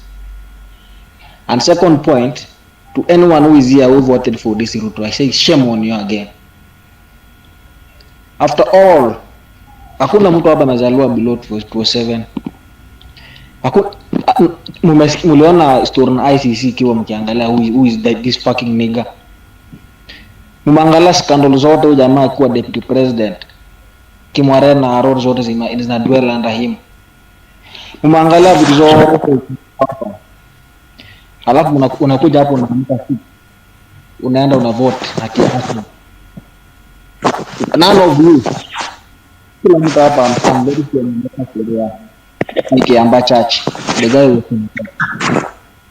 Jacob Juba akikufa, mwenye tunasema sasa ndio ulida watu wa Genszs akikufa, tulikuwa wote. You know who was linked on. Chris Msanga akikufa, tulikuwa wote na tuliona who was linked on. But very unfortunate. Majamaa tukaamka very early in the morning singing hustler because tumekuwa deceived na wheelbarrow. Ile kitu naweza ambia kwa hiyo point because I'm bitter. You should be in the forefront to say sorry for the fallen soldiers because of what we made. Point number 2. Mimi ndio ati today I've just heard Sudi anasema ati he's going to get himself away from politics and going forward at not be active in politics. Kama ni nani namtaka? Sudi kwenda kwa maybe anaweza enda Bungoma anakuwa chief guest kwa ile kwa rambe yenye government inaitwa who supposed to be the chief guest and because Sudi ndio amekuwa total man wa Ruto maze who is Faruk ndio anatisha watu maisha Faruk hata Faruk pia MCA lakini Faruk atiende the second in command. Majamaa acha niwaambie tutumie kitu mind games saa kwanza to make sure hao jamaa venye tu suppress bila kurudi nyuma. Demo wanajifinya kwa kona, demo tuna push. Kama sasa hii nafaa tukue tunasherehekea kwamba wameanza kugawanyika wenyewe kwa wenyewe. Ukishaona jamaa wanaomba msamaha, they are asking for forgiveness nini, hiyo jua kwanza hao jamaa wameingiana. Ukiona sijati Ruto anaongea tofauti na Gachago, wewe jua hiyo inaanza kuingiana. Sasa role yetu ni gani? Kuendelea kuingia kupasua. Wakianza kuongea tofauti, wakipasuka wenyewe ndio tunapenetrate mazee. The so called IBC ndio hii amesema in 14 days. Okay, kuna mtu hapa alisema the first thing lazima kwa IBC wajingie wafanye moranda. Ile kitu mimi naweza advise na tu hata mtu ashiki msacho tufanye kitu Oya, ile mtu. Jamaa, saa ile kitu tunafanya. Tunatafuta signatures wa watu tuna vote out. Na tunaanza na wabunge. Tukisha suppress wabunge na tukishaanza kuwaonyesha kwamba tume get rid out of them, huyu jamaa ataingisha pressure. Ukweli tumesoma hapa man. Hapa wote tumesoma na ukiangalia jana kama ulikaa tu chini ukasikiza mjadala ya Ruto the way he was answering questions. Huyu jamaa saa hii tulimshika ile kona yako anaamini. Hapo anatarajia because the guy understand himself kwamba nobody can control him. Ni mtu atanajua yeye is advice. Ruto is even advising his advisors how to advise him. Na kunasema ati tuko na leader. Hapo na kitu tuko nao mazee. Tukisema saa ati tume concede defeat. Wala acha niwaambie, hii damu yake na Rex Masai itatufuata sisi. Those guys have died because of us. Na sisi ndio inafaa sasa sisi kesho tu consider jamaa kama heroes wa nchi. We are going nowhere. Sasa maboss wa county mnaona venye wanakaa. Sasa wamenyamaza. Wanafikiria tunapigana na Ruto. Hawajui sisi sasa tunataka kuwafuatilia wote. We better vote them all of them out, tuanze kitu afresh. Hii story watu kubraga ati mimi ndio leader wao nini sijui hata sijui watu kama kuna mtata Bungoma kwa hapa au there kaniwa ati mnakimbia kwa alafu ati nani anawapea paka viatu na makofia kwa gara akisema ati yeye ni leader wa Genszs. Hata mimi mnipea hata viatu ni roge umjinga huyo. Majamaa yani waste time yako neno nasikia rally ati Didmas Barasa anakuambia nini? Saa hii ile kitu tunangangana nayo. Tumalizane na hii shughuli. Kesho to turn up. Mimi niko Nairobi to turn up. In fact, kwa plot yangu naenda coincide on majamaa karibu 10. Kila mkao 10 nataka kila mtu atafute watu 5. Hii Nairobi tuingie. Hata kama nifanya mimi nitalipia majamaa tufike Nairobi. Hiyo hakuna kitu kama hiyo man. Let's not concede defeat. Na tushangalie sema wana leadership itakuja yenyewe mbele. Politicians ukiona wanaongea on our side pia tusikue quick kwa attack. Umeona? Pia tunacheza na akili. sometimes sasa hao jua unaelewa, hao wanajuanga ati hao ndo kusema. So wakati tunaona on our side, let's just not be on their side, but let's normalize kuwasikiza tu Kenya wanaongea, but they should not advise us. They wacha waongee but not advising us, kwa sababu the more wanaongea sana pia information inaenda mbali because most of them ni watu unaelewa venye extravagant. So sasa hii mtu asijaribu kutuambia tu yaranda which politicians yote Miguna ni bullshit kuongea maujinga hapa. So ile kitu mimi na advise tu, kesho turn up kwa wengi, ikiwezekana vaa t-shirt ya Genszs, inua nini yako ya white, bendera nini handkerchief, kama bendera uko na beba, usisahau maji juu. Of course polisi lazima watupe tiagas, wanapenda game. Umeona? Kudos kwa majamaa, to turn up kesho. Mimi sina mengine, lakini I'm so bitter, but if you voted for Ruto last time, bullshit again. Asante.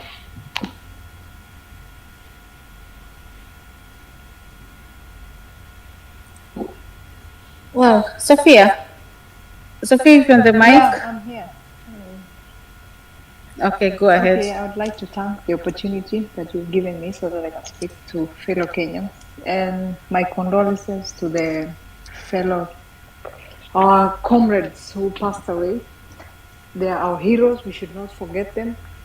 And we have a problem. I think the president addressed the nation yesterday, and I think the president didn't show some empathy.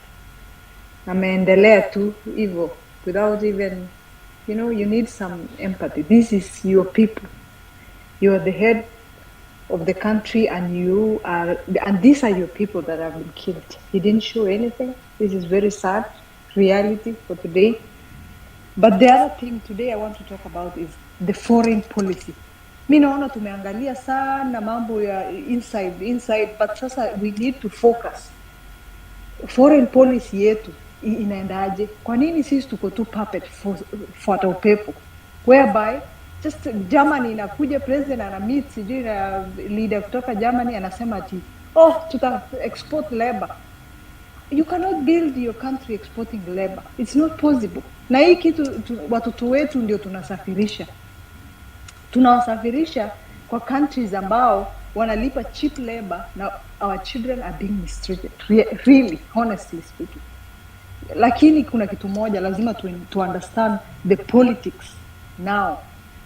The politics ya Europe, angalia saa hii wiki wameamua kuvote, hata European Union na hizi elections zingine wana vote watoe wale watu wale walikuwa na support politics ya kusupport Ukraine, kwa sababu ni pesa yao ndio inalipa vita na kusupport nchi zingine kwa war.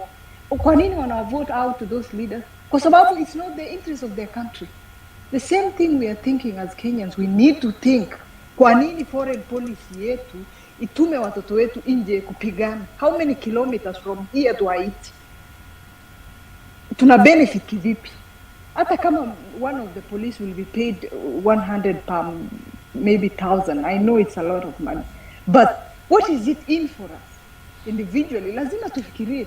Kwa sababu maybe this pesa yenye inapeanwa, leaders ndio wanakula pesa nyingi na wanapea pesa kidogo maaskari wetu. So wameangalia tu interest yao. Kwa sababu imperialist, sisi ni Waafrika, tunapigana pan-Africanism, which is what? Which is fighting against oppression. We are oppressed. We are not free. The reason why we fought colonialism was to be free, but we are not free. Honestly speaking, let's focus on it. Atuko free until now. Why? We are still under the colonization. Kenya, IMF is signing that African countries, which is Kenya is one of them, you cannot, your product, wanna emphasize sana ya kwamba muwe mna export your product. Kwa sababu gani?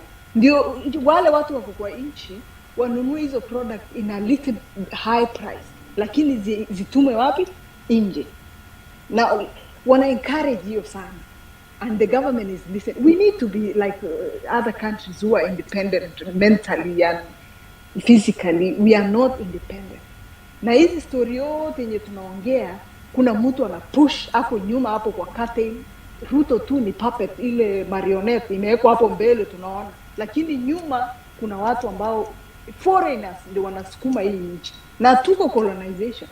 We are still in colonization. We have to accept that, but we need to free our mind, just like other countries wenye wametoka kwa hii shit.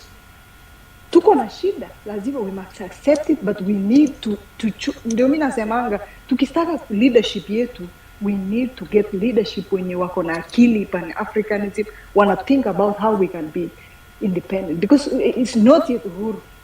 We are not yet there. Hatujafika hapo. Yeye ametumika, ameaccept, ameenda huko ngambo. Every time, let's see all the foreign policies amesign. Na ndio nilikuwa nasema leo, we need a whistleblower from inside the government to blow out those agreements that have been signed. Amesign nini in return?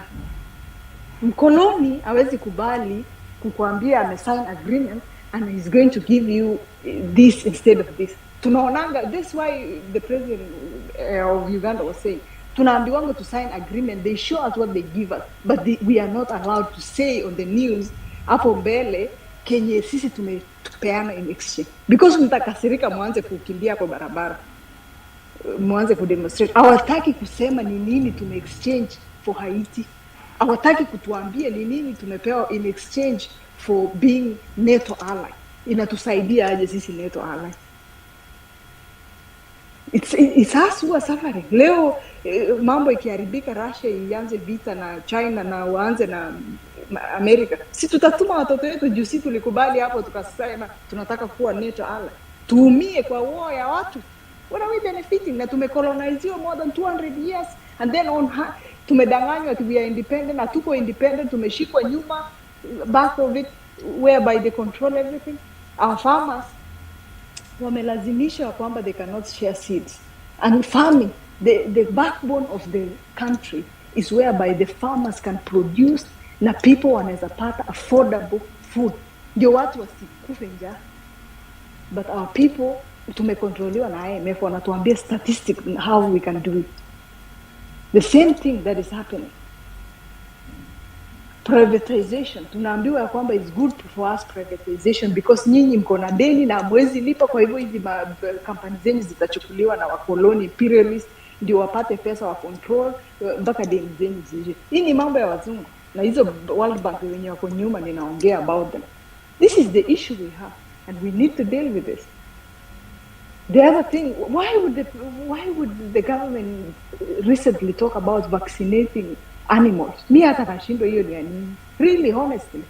Kwa nini? Kwa sababu Bill Gates ametoa hiyo medicine, anakula contract kwa government, anachukua hiyo pesa, ng'ombe zetu zinadungwa vitu zenye hatujui, then ziishi, kesho akuja aseme, you know what, we are producing meat from the lab. Is that the reason? Ama ni conspiracy theory nimeingia? But I don't think it's a conspiracy theory. There is something behind it. Every kitu kuna mtu ana benefit mahali. Follow the money. Ng'ombe zetu si wagonjwa, every person can afford mwenye ako na ng'ombe dawa yake. Kwa nini tulazimishwe tudungiwe kitu yenye hatujui? What is happening to us? Mbona tumekuwa tu tumeaccept everything that is happening? Sisi ndio tumekuwa testing research ground. Okay, the other thing the president talked about his address yesterday and the other time, he talked about upholding the rule of law. When the courts decided that it was not the rule of law to send our police to another country, it was about the rule of law. He didn't hold it. Why now is he talking about the rule of law? He broke it. Kuna watu wa familia, watu wenye wako kwa his government wameiba 700 million. 700 million. Hiyo imebaki 300 million ikuwe 1 trillion. Ameiba na hajaletwa to the court of law. Amekalishwa hapa anafanya investigation. Every country in the world, if there is a scandal ya fertilizer mwenye alifanya, anaenda na tunafuatilia ilikuwaje, wapi, everyone to be brought to book. The same thing. Ile 700 imeibiwa kwa Kenya Power and Lighting. Mtu ameiba akaamua kukaa back because he's in his government, hajapelekwa. Hata kama amepelekwa court, ni hivi mchezo tu ya paka na panya tu, tunaonyesha tu sisi, lakini huko nyuma wanajua nothing will happen. We need everyone to be brought for the law. Sio amesema ana uphold tuna start hiyo corruption yote tangu kwanza yeye amekuja. How many pesa zetu zimeibiwa na watu na wanakaa tu starehe, wanatupea sisi some lectures about how they uphold it. But pesa imepotea. We want to see every coin Mtu akishapatikana na scandal kwa nchi zingine, unatoka kwa kazi, unakaa nyumbani until investigation iishe, ijulikane ilipotelea wapi. But wewe umekaa tu bado kwa ministry na unatuambia fertilizer. The small fish ndio wanaumia, wenye hata labda hawajakula kitu, lakini big fish wanakaa. We cannot accept that. Really, we need drastic change. We need to fight corruption. We need pay equity. We need to see watoto wetu wanaenda shule. Si ati IMF inatuambia to cut a number of universities to make the education expensive. Kwa nini? Ndio tuwe wajinga, tunaangalia tu chini, wana control tu bado. We need to independent ourselves, just like Russia and China. Hatutaki to control it. We need to do our way. Chakula ipandwe, watu wawe free kuuza penye wanauza. Hata I wonder, those countries yenye sahi wana join BRICS, they are doing it because of this reason. Hauko independent. Sahi wanakuambia ati after 10 years 1.6 billion ndio inakuanga, hiyo ni interest ya loan yenye tukichukua, yani inapanda. Inakuwa karibu 2 billion. So unaona wanakukula. Ukiangalia the pesa yenye tunalipa as Africans kwa World IMF, tunalipanga 8 times instead of wao Europeans wanalipa 1 time, si tunalipa mara 8. Kwa nini? Kwa nini tusiongee juu ya hiyo? Kwa nini tusirudishe leadership? Tulijua what happened. Ruto has done. Even he has a case in ICC and everyone's eyes was open. I like the way the guy that was talking here before me said, mulijua na mkamvotia, mkakubali wheelbarrow. Who will accept a wheelbarrow at this day and age? We should think about, tusidanganywe kwa vitu za stupidity. Wheelbarrow. I don't know if anyone uses wheelbarrow in this time. People have moved on. They moved on with machines that are sophisticated. Sisi bado tuko wheelbarrow age. Na tunachagua mtu mwenye anatuletea wheelbarrow. Hii ni madharau, haki ya Mungu. Hii ni madharau. Na tukakubali. Sasa tunalia. We chose, tulichagua barabara yenye tumewekwa. Sisi wenyewe ndio tulichagua. Kama tunataka to elect people, let's elect fresh people with integrity. Tuangalie kama nchi zingine watu wanakuanga na policies na wanaelewa huyu policy yake ni pan Africa, anataka watu Afrika wa liberate, anataka sisi tuwe independent. Tuchague watu kama watu wenye wako na maono, watu wenye wako na ideology, watu wenye wanataka kuona wanataka nini. Lakini tukichoose to everyone asimame aseme ndawaletea wheelbarrow, kila mtu nimepea pesa ulikula siku ya election, imekusaidia nini? Umejenga nyumba ama watoto wako watakula hiyo pesa yenye ulipewa siku ya election? Don't sell your country for 200 bob, 300 bob yenye umepewa. Now where are we? Wako wapi wale walipewa? Wako hapa na sisi wanakimbia maandamano, wao ndio number 1. Na walikula hiyo pesa that day. Let's not do this. Let's move on kwa ukabila. Watu nimesikia wanaambia sijui nani ndio nini. Wale watu rich wote wenye wako kwa government, elite class, wanajisupport kwa sababu hao ni kabila moja. Na sisi wengine wenye tuko chini, sisi ni wamaskini, hatuna kitu, sisi ni kabila moja ndio tunasafa. Lakini tukipiganisho kichwa tunapigania nini? Mimi hata kama my father is becoming a president or something, na wale familia zingine hawana kitu, we have nothing in common. So tusimame pamoja kama Wakenya. Hata wao rich watatujoin kwa sababu gani? Pia wao wataona kwamba the down ikikuwa same, tumepata the same equality. Hata wao watapenda because it will make them safe. We should be together. Hakuna tribe, hakuna religion, tusisumbuliwe kwa sababu the same people imperialists they used Africa to divide us. By tribe, by religion, to divide us. Ethnicity hiyo kidogo, wewe ni hii, hapana. Sisi wote ni Wakenya, we are suffering. If finance bills was to pass, sisi wote tutasafa. Pesa tunatoka mfuko yetu, watoto wetu ndio wanasafa, hospitali wao ndio wapati dawa. So let's stand together as Kenya. Let's be peaceful because I know that there's some goons who are being used to just do some damages, but we need to tell them that hatuwezi simama nchi yetu wanachoma mahali pengine ama wanabomoa nini. No, but we want to be together peacefully. Haki yako kudemonstrate peacefully, but love your neighbor. and be together, msimame pamoja kama one Kenya, one nation. And I'm so grateful. Thank you. I know that I talked a lot. Thanks.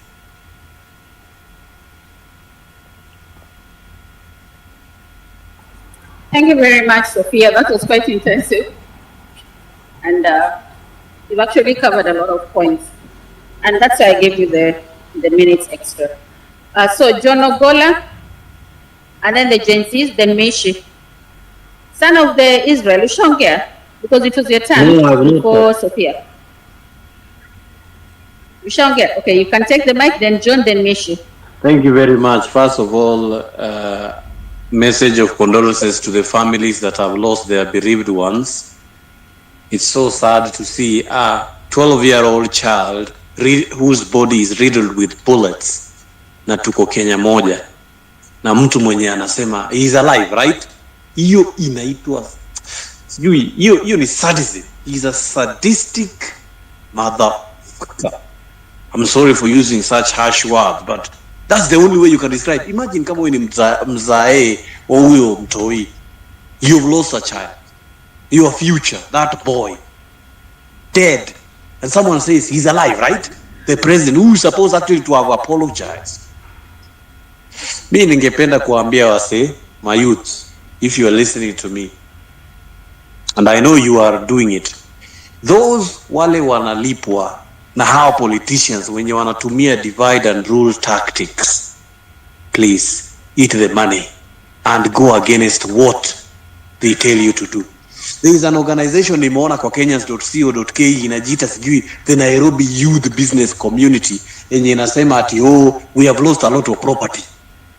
This could be a ploy used by these people, the old generation guys, the ones who have power in their hands, to do what? To stop Kenyans from doing what? From these demonstrations. It is our right to demonstrate. It is our right to demonstrate peacefully. We carry the Kenyan flag when we are protesting because we are doing it for our country. Mtu asiseme ati bei ya unga ime decrease. You know, there are some idiots out there who are saying si bei ya unga ime decrease. Bloody fucking, kwani unakula unga peke yake? The price of meat, have you looked at the meat? Bei ya mboga umeangalia? Have you looked at the onion price? Tomato prices, have you looked at it recently? So before uanze kusema ati we are at a better place, or before you receive money from an idiot, itabidi ufikirie, kwa sababu you cannot accept money from goons, people who are out to destroy your future, the future of your child.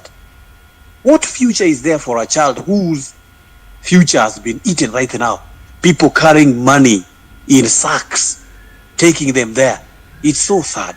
And then a president who is not genuine, he's not my president, yet he is a president of our republic.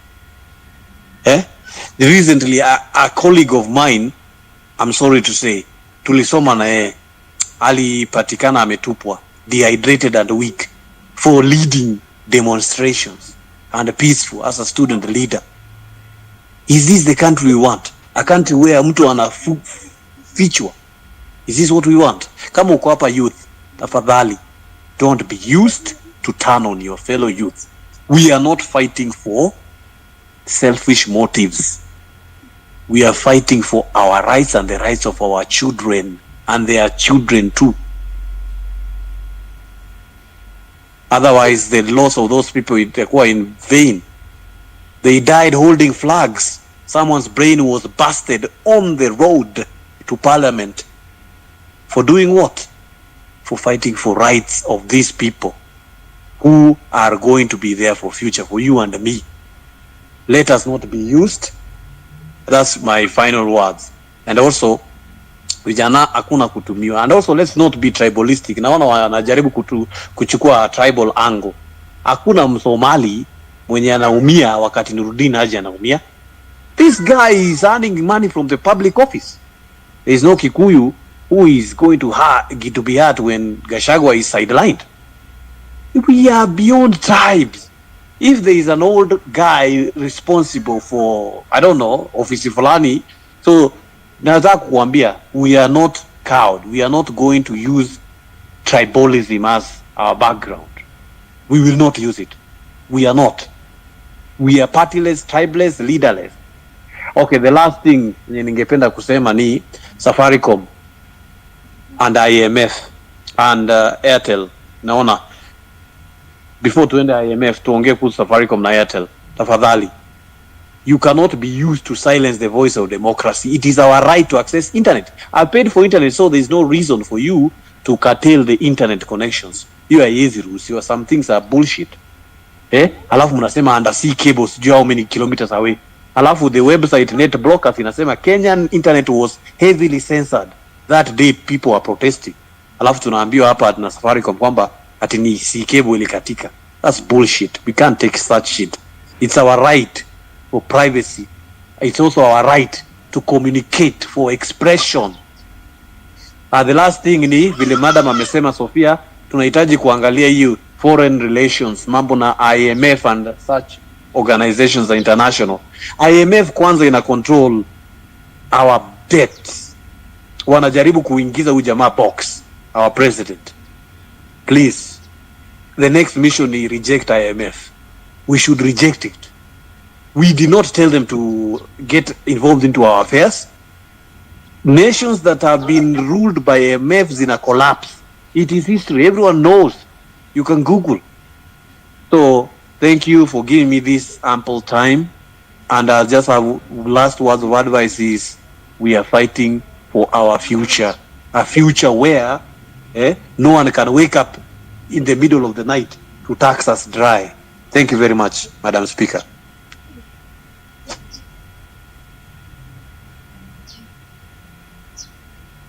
Thank you very much. Son of, I don't know, is Israel? Son of Isiolo, it's called. Isiolo. What's happening in Garissa? Are you Isiolo and Garissa? No, Isiolo and Garissa is different. Anybody from Garissa, tell us what your people are doing over there. John Ogola, take the mic as you look for somebody from Garissa and somebody from Kirinyaga. John Ogola and then Meshi. No, John Ogola, a man has spoken. I really want ladies on the mic. Let me give Mishi, then after Mishi, you just go ahead. Kindly. That's okay. Okay. Mishi? Okay, can you hear me? Hello? Can you hear me? Yes, check your screen. I give 100 for when you start speaking, and then you'll just know we can hear Okay. So, first of all, I'd like to, my condolences to the families of those who've lost their lives during these protests. It's seeing brains on the floor, seeing children being shot at is something that we should never let happen again. And most importantly, we shouldn't stop at this point. We're at a point where the whole world is looking at us, not just specifically the whole world. Let's look at Africa. We're setting an example for countries that have been suppressed for so many years, and they're seeing hope in us. And I think we're at a point now where we should never stop what we're doing, because if we stop now or allow this man to take another inch, we will never recover from what he will do to us. The fact that we have seen what he has done in the past and what his government, his MPs have done in the past, and we voted them in, like Sophia said, supporting a man who is talking about a wheelbarrow, how we believed that nonsense and believed the hustler mentality, when what he has, his track record has shown us is pure just murder and pain in so many people's lives, is completely gut-wrenching. I don't think at this point we should even agree to forming of political parties. We are here on Twitter, on X, we're here online, we are here, and this is where our voices are. This is where our people, this is where we're going to say what the issue is. For people saying they're going to join parties and parties are being created, that is just all, you know, you'll find, you'll join a party, someone will send you 100,000 or 2 million like they sent her, and then so what? Like the way during these when we're letting the president come into office, and they're giving the ladies at the shops like flour, they're giving them like 200 shillings to vote for them, and you end up voting for such people. Now look where we are, and it's us who suffer the most. So for us to continue to believe that there's dialogue going to happen, that these things will get better, that we're going to get to a point where we will be heard is nonsense. The only reason we're having a conversation now is because we've said enough is enough. So for us to continue saying, some youth to say, let's sit down and dialogue. No, this is where we're talking. This is our battleground. This is where we are drawing our front. And for anyone who can go out tomorrow and has been going out every day, like, let's keep going. Let's keep the momentum going. Because, like, I talked to an officer the other day and they were telling me they don't have the right to stand up and say they can't do this. And when you see brave officers putting up placards saying this is what is, I support this, they go missing because they don't have the right to even say that what they're going through. Look what police are going through where they live. They're going through misery, to be honest. Look at the people who've gone to Haiti. They went to Haiti. They were supposed to get, like, I don't know, was it a million each? They were given in dollars. Now it's down up to, I'm hearing 20,000 Kenya shillings. And you're sending our people to fight wars and then our own other people are shooting us on this other side. Like, if we are choosing to be blind at this point in time, if we are choosing to ignore anything else, I don't know where we're going to end up. And I think the most important thing for us to do is keep going. And another thing that's very important, I think everyone should tweet by the end of the night. Fine, we get these MPs out, the incoming MPs and whoever is left as a member of parliament, their gross salary should be what an average Kenyan is earning. Between 50,000 to 100, even that I'm being very generous. But I think that's something we should really tweet about. And then they have their deductibles. The same way someone who's earning 20,000 and works in a nightclub is being deducted, is getting their NSSF deductions and all of that. They need to feel it. So that by the time you're coming into office, you're not doing this for the money. You're doing this because this is a passion.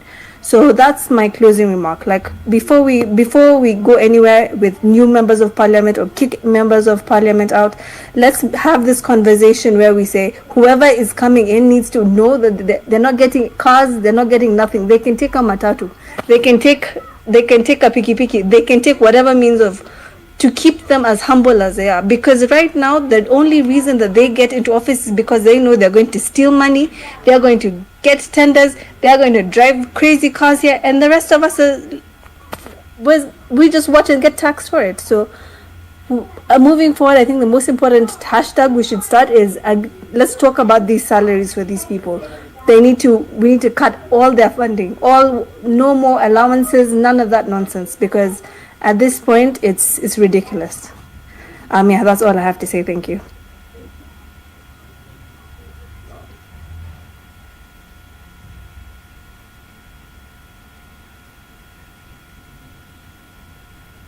John, you're going after Mishi. Mishi, thank you. Well, good evening, fellow Kenyans. This is a very, very nice space to be in. And first of all, my heart goes out to all those who lost their loved ones. My heart bleeds for them. I wish all those who are recuperating in hospital a speedy recovery. And these are very difficult times that Kenya is going through. But I think I have to congratulate the Gen Zs. I'm a Gen X, latter Gen X. So when I see the young people now taking up their rightful place, because they've taken enough crap from the boomers, and clearly they're the ones who put Kenya into the place where it is now. Because we have to ask ourselves, where did the rain start beating us? This is not something that has just happened. It is something that has been going on, and because of the way the system has been set up, we have a political class that feels like they are more entitled than anyone else, and they have set it in such a way that they decide what they are going to do with no accountability whatsoever. I was shocked to see the obscene opulence that was there inside the August House after the brave boys and girls made their way in. And it just goes to show that when people strive to get these positions, it is not because they want to offer leadership or they have something good for the people. It is a way of survival, because they know they are going to get a very hefty salary, house allowance, medical cover. You're sorted for 5 years. So whether or not you're going to do whether you're going to serve the people or not, it doesn't matter. At least you are sorted for the 5 years. So they have got this concept of representation of the people totally wrong. And I agree with the lady who spoke just before me when she's saying that these people need to be put on minimum wage to make it such that anyone who is going for a public office is going there to serve, not to enrich themselves and live like a king at the expense of taxpayers. And when we look at things like the current regime, they came in on the wheelbarrow thing, and a lot has been said about that whole issue of the wheelbarrow. But these people did not put themselves there. We are the ones who elected the leaders that are there. And we are very gullible. The level of civic education in the country is wanting because we don't know what voting wisely means. You vote for the guy who will come with the biggest car and dish out the largest amount of money.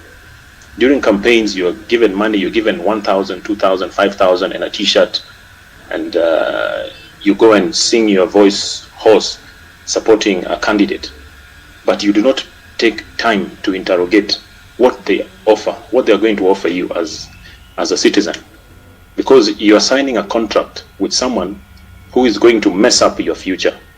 And it is so good that now the Gen Zs have decided that enough is enough, because it is their future. They are the leaders of tomorrow. So they have to renovate this whole political architecture and make it in such a way that it is going to work for everyone. If the system works, whether you're a Gen Z or a millennial or a Gen X, we're all going to benefit from a system that works. And we have to hold people accountable.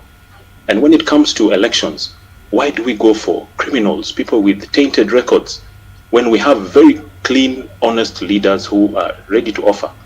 Someone like Okia Omtata, I'm sure if he was to offer himself today, maybe after what has happened, he would be a very suitable candidate. But if we rewind maybe like 5 years ago, and someone like Okia Omtata was to stand for an elective position, I'm sure he would not even get 1% of the vote. Why? Because people don't seem to want credible leaders. We had so much hope in, okay, for those, I didn't vote in this regime, but people believed because they came in through the church. And also another big problem I have with is the church. We have churches that have become commercial entities. They are not serving any purpose whatsoever, apart from unjust enrichment of the pastors. They go there masquerading as men of God, and it makes me sick and my stomach burns that even after whatever happened last week, we've not seen any religious leader. At least the Pope's representative spoke something about the police excesses and all that.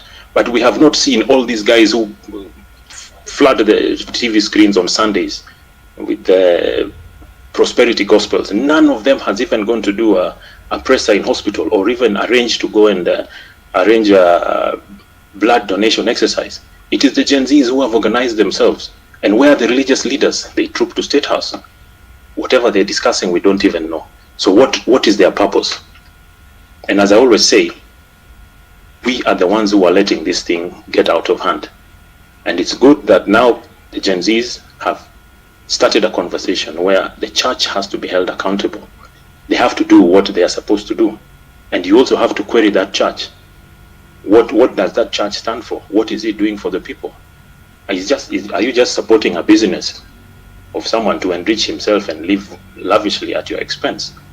So we have to really get back to the drawing board and get our governance architecture sorted out from scratch. Get people who are credible and make sure that the system does not work in their favor. The lady spoke about remuneration of MPs, and I'm going to repeat it again. We need to make it such that it is not a financially lucrative job. Let it be someone going there because he wants to offer service to the people. And we have to really change everything, whether it is in the county governments, the national government, it does not matter. Anyone that is drawing any form of pay from the public coffers must take a major pay cut. Because why are we borrowing to go and pay service salaries, recurrent expenditure? If you look at the offices that now the president was talking about yesterday, office of the first lady, office of the second lady, what are those things there for? The other day I saw Pastor Dorcas receiving, that her office is going to receive some money for fighting against drug abuse. What's the work of NACADA? NACADA is already drawing a lot of money from the exchequer. Why do you have to appease someone's wife because they helped you to win an election? And then if we look at the current constitution of the cabinet, Kenya is a classic kakistocracy because we have the most incompetent and most inept people running the affairs of the country. And this cannot go on because a team is only as good as its players. So we are being led and governed and decisions being made on our behalf by the least qualified, least competent people. And it was good that when the president said that his cabinet may have let him down, I think that was he was just being polite. But he doesn't have a cabinet. Nothing completely. Is nothing to write about. When you put all those people to the test, none of them are suitable or qualified for any position. So we need to get everything right, and we start from scratch. And I support the Gen Zs because they are informed and motivated and incorruptible. But one thing that I need to tell the Gen Zs when they're going for these protests, we have to keep the legitimacy of this process. People going to loot and destroy other people's property under the guise of protests, those are people who should be isolated and let the law deal with them, because you cannot be fighting theft by public officers and you are yourself carrying out the same thing and stealing from a fellow citizen who is also suffering under a heavy tax burden like you. Because if you steal my stock, which probably has cost me all my savings, how do you expect me now to take care of my family? Those are things which we need to be considerate about. Be sincere about the cause. Don't harm your fellow citizen because they're also struggling like you. I think that's all for now. But keep up the struggle. Let us be sincere. Let us be genuine. And don't give up. The future is bright. Thank you, John. Thank you very much. You'll release the mic for me. JM Kamuzu, and then Gen Z, and then Daniel. So if I give you 100, just take the mic. JM? Yes, niko. Daniel? Okay, carry on. Nashukuru sana kwa kunipatia hii nafasi kuongea jioni ya leo. Kwanza kabisa risala zangu za rambirambi kwa familia ya wale mashujaa ambao wamekufa kutokana na hii mapambano ya kutuondoa katika hii serikali dhalilishi. Pili, jana nilipomwangalia rais akiongea nilistuka sana. It's like he lives in another universe. Hajui nini inaendelea Kenya. Mtoto amepigwa risasi 8 na amekufa. Yeye anasema ako hai. What? I don't believe he's the president of Kenya. Secondly, the church has been compromised. Hebu angalia, wale walienda mabishops, mapastors wale walienda state house. Really? Walikuwa wameenda on behalf of who? The congregants? Not really. Kwa sababu, if Jesus Christ came back today, would they go to heaven? I don't believe it. Thirdly, Gen Z, the struggle should go on. Kesho ni maandamano. Tunatokea na fujo. Tunatokea vile akituua, abakisha wale atabakisha na tutakomboa serikali yake, tutakomboa nchi. Thirdly, if the president is serious, mbona hajafuta hao mawaziri ambaye ni corrupt kwa hiyo serikali yake, like Moses Kuria, Mithika Linturi, including Kithure Kindiki juzi amekula pesa ya Haiti na amekubali askari wetu waende huko. The inspector of IG should resign. Thank you.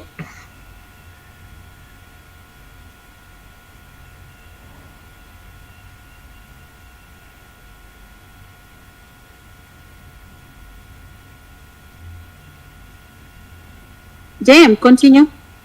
Nashukuru. Number 3, naomba, mimi nimetoka katika county ambaye imedhalilishwa kabisa, inaitwa Isiolo. Nothing is moving on. Hatuna, yani for the last 10 years hakuna serikali imechimba hata choo inaweza tumiwa na raia. Tuko na governor, tuko na MP, tuko na I think senator tu ndiye anafanya kazi hapa. Hakuna mtu mwingine. Senator tu is offering oversight, anajaribu vile anaweza. Ni vile anapambana na magaidi tu.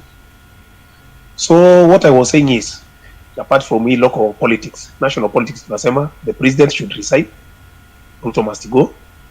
Secondly, avunje bunge haraka iwezekanavyo, aturudishie these MPs, tuwapigie kura aone kama kuna hata mmoja atarudi. Kwa sababu we are burning, tunachomeka roho zetu kuangalia ile watu tulipatia kura wanaenda kutusaliti kwa hiyo bunge. Hata hakuna kitu hiyo bunge ilifanywa, ilifaa kuchomwa yote ichomwe. Turudi nyumbani ikiwa tutafute bunge nyingine mpya, tujenge nyingine mpya. Thank you.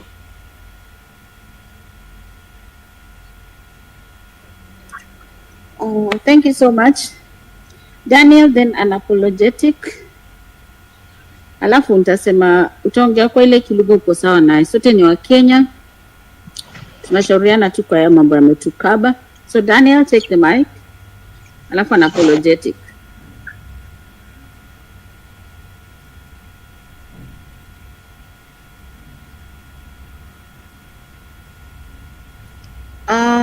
Kiboy, if you can hear me.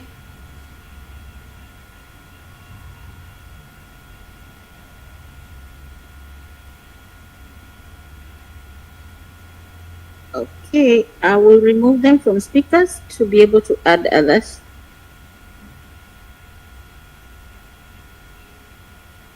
Okay.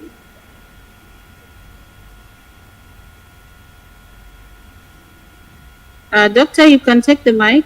I think those people are experiencing challenge. Unapologetic or doctor? Thank you, Madam Speaker. Unanipata?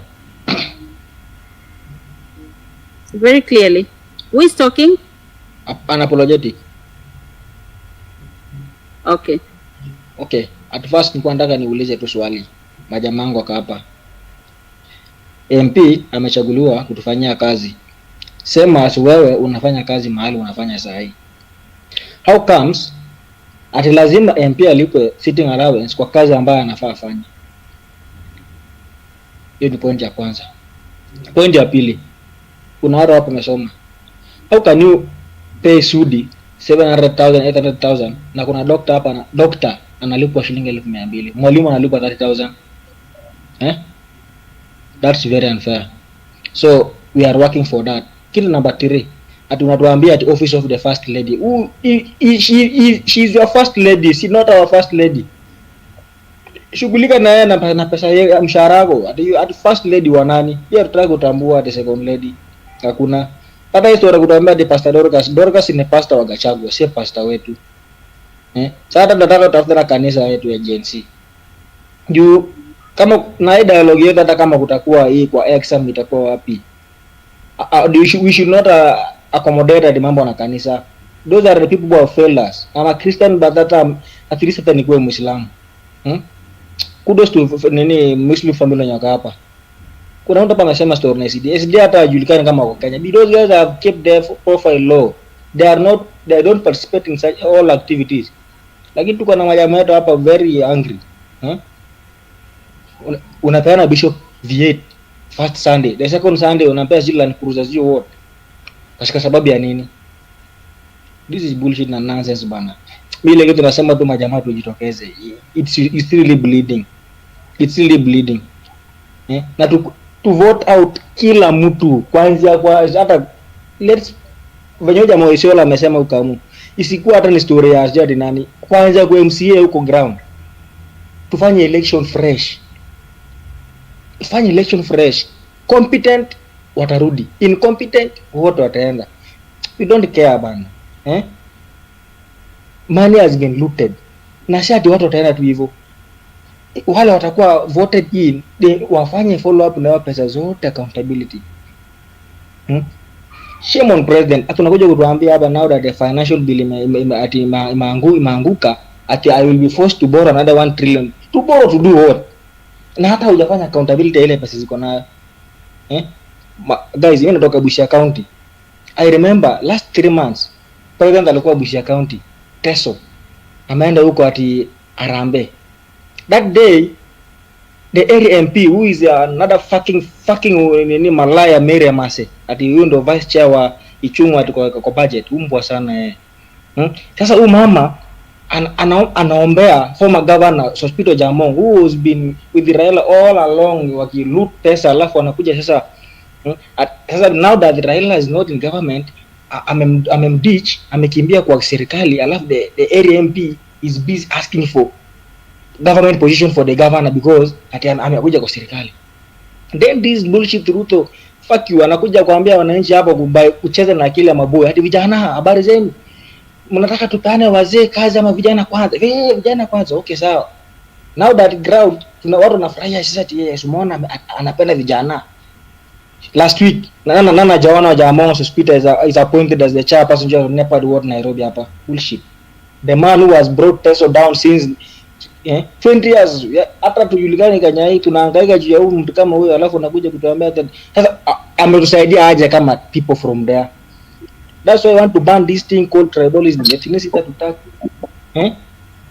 Mimi ni Mkenya, tunataka we are all Kenyans bana. Good example, Ababu na Mwamba is my neighbor. That guy, he cannot even aiza hata win kiti ya kwa vile jelda kwao. Nobody wants him. That's why alishindwa hata kusimama MP akatoka. Now is the cabinet secretary for sports. Wa Ruto si wa Kenya. All those guys ni wale tycoons wameiba serikali as governors. Now that they have no place to go, wanarudi sasa kwa serikali and pay appointment. Look, Moses Kuria fucking nigga hapa ameshindwa kuwa governor, ndio hiyo amepoa. Sometimes it's going to be called back. I really at some point naweza sema at least Uhuru made sense.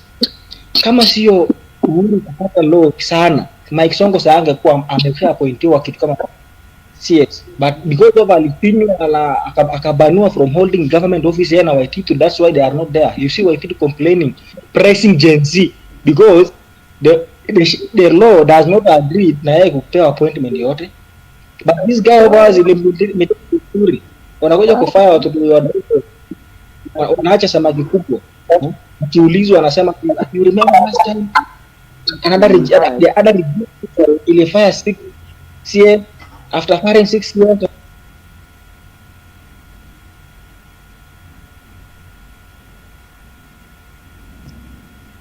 Unacheki Unapologetic, endelea. Sasa unasikia jana the whole president anasema ati I remember the last regime ati president alifuta watu minister 6, after that watu wakapatikana hawana hatia, then we are forced to appoint them as ambassadors. So is it a must for those people to hold offices? Ati wajitetea kusema the reason we are not going to appoint the office of the CAS is just because the money we have cannot allow payment yao. Kwani is it a must for those people to be that in that government? Hata kama pesa tungekuwa nayo, wanafanya nini? Ati chief assistant secretary to assist you to do what? Yet kazi yenu ni kuruka na mandege. Sema tumemwachia juu anta Mwaura. Going with the government helicopter bona kufa, anafa anaambia vijana ati hata usimfurata hata kama ndege na land vibaya, lakini si mwasaidia mumeona ndege. Hii ni nini shwali? Hebu angusha adwatu. Kuja hata jini kai hii ni nini man? Ni hadi I'm really very bitter. Very very bitter. Watu tuwashambulie kuanzia zero. Leo okay, kuna watu tumekuwa busy hapa the whole day and you are not aware kuna watu they are calling themselves Genszs wako state house sahi. They have been there kuanzia saa 6. Atomeenda ati plus na ati digital youth to discuss about what nana mwatuma Genszs uko na leader. Kuna watu wa state house hata as we are talking kama hamna habari. 6 gentlemen ati kutetea Genszs for what? Genszs kutetea kwa nini? Hapana, let's not allow story yote. Let's not allow mambo na church. Let's not accept kama Ruto anataka kuongea na sisi, tunataka tu vitu mbili. One, atume X. Kama X ni ngumu, atuite wote Nyayo Stadium ama Kasarani Stadium, wote huko ndo tutaelewana na yeye. #Ruto must go. Asante. Thank you so much. Okay. Nani ana temperature juu sana tulize hii hewa? Simon, hebu kuja utulize hewa. Geoffrey, if you can hear me. Naona umeinua mkono. Kuja utulize yao, usilete moto sana. Geoffrey. I can hear you now. Yeah, come on speaker. Are you getting me? Kuja na maji bana. Yeah, kuja na maji, usikuje bila maji. It's okay. Now, my sincere condolences to those who lost their lives in the struggle for the third liberation, and for those who are in hospitals, we wish them quick recovery. What I have to say is Ruto must go. We shall fight for our rights. We shall stand for our rights. And if it means to die for our rights, we shall die for our rights. These people are associating themselves with very unapologetic things that they're doing. And whenever they are called to account, they have nothing to account for. They are very proud. They have a lot of pride in in whatever they're doing. Like we've been seeing how the Kimani Ichung'wah has been just stamping on when he was called upon to answer things to do with the casted out financial bill. And by so doing, that shows they don't have the Kenyans at their heart. They no longer have any of the electorates at heart. They are only there to champion what is. Hello, guys. Yes. Hello. Boss, si ungie kwa space alafu utulie. Sasa hello.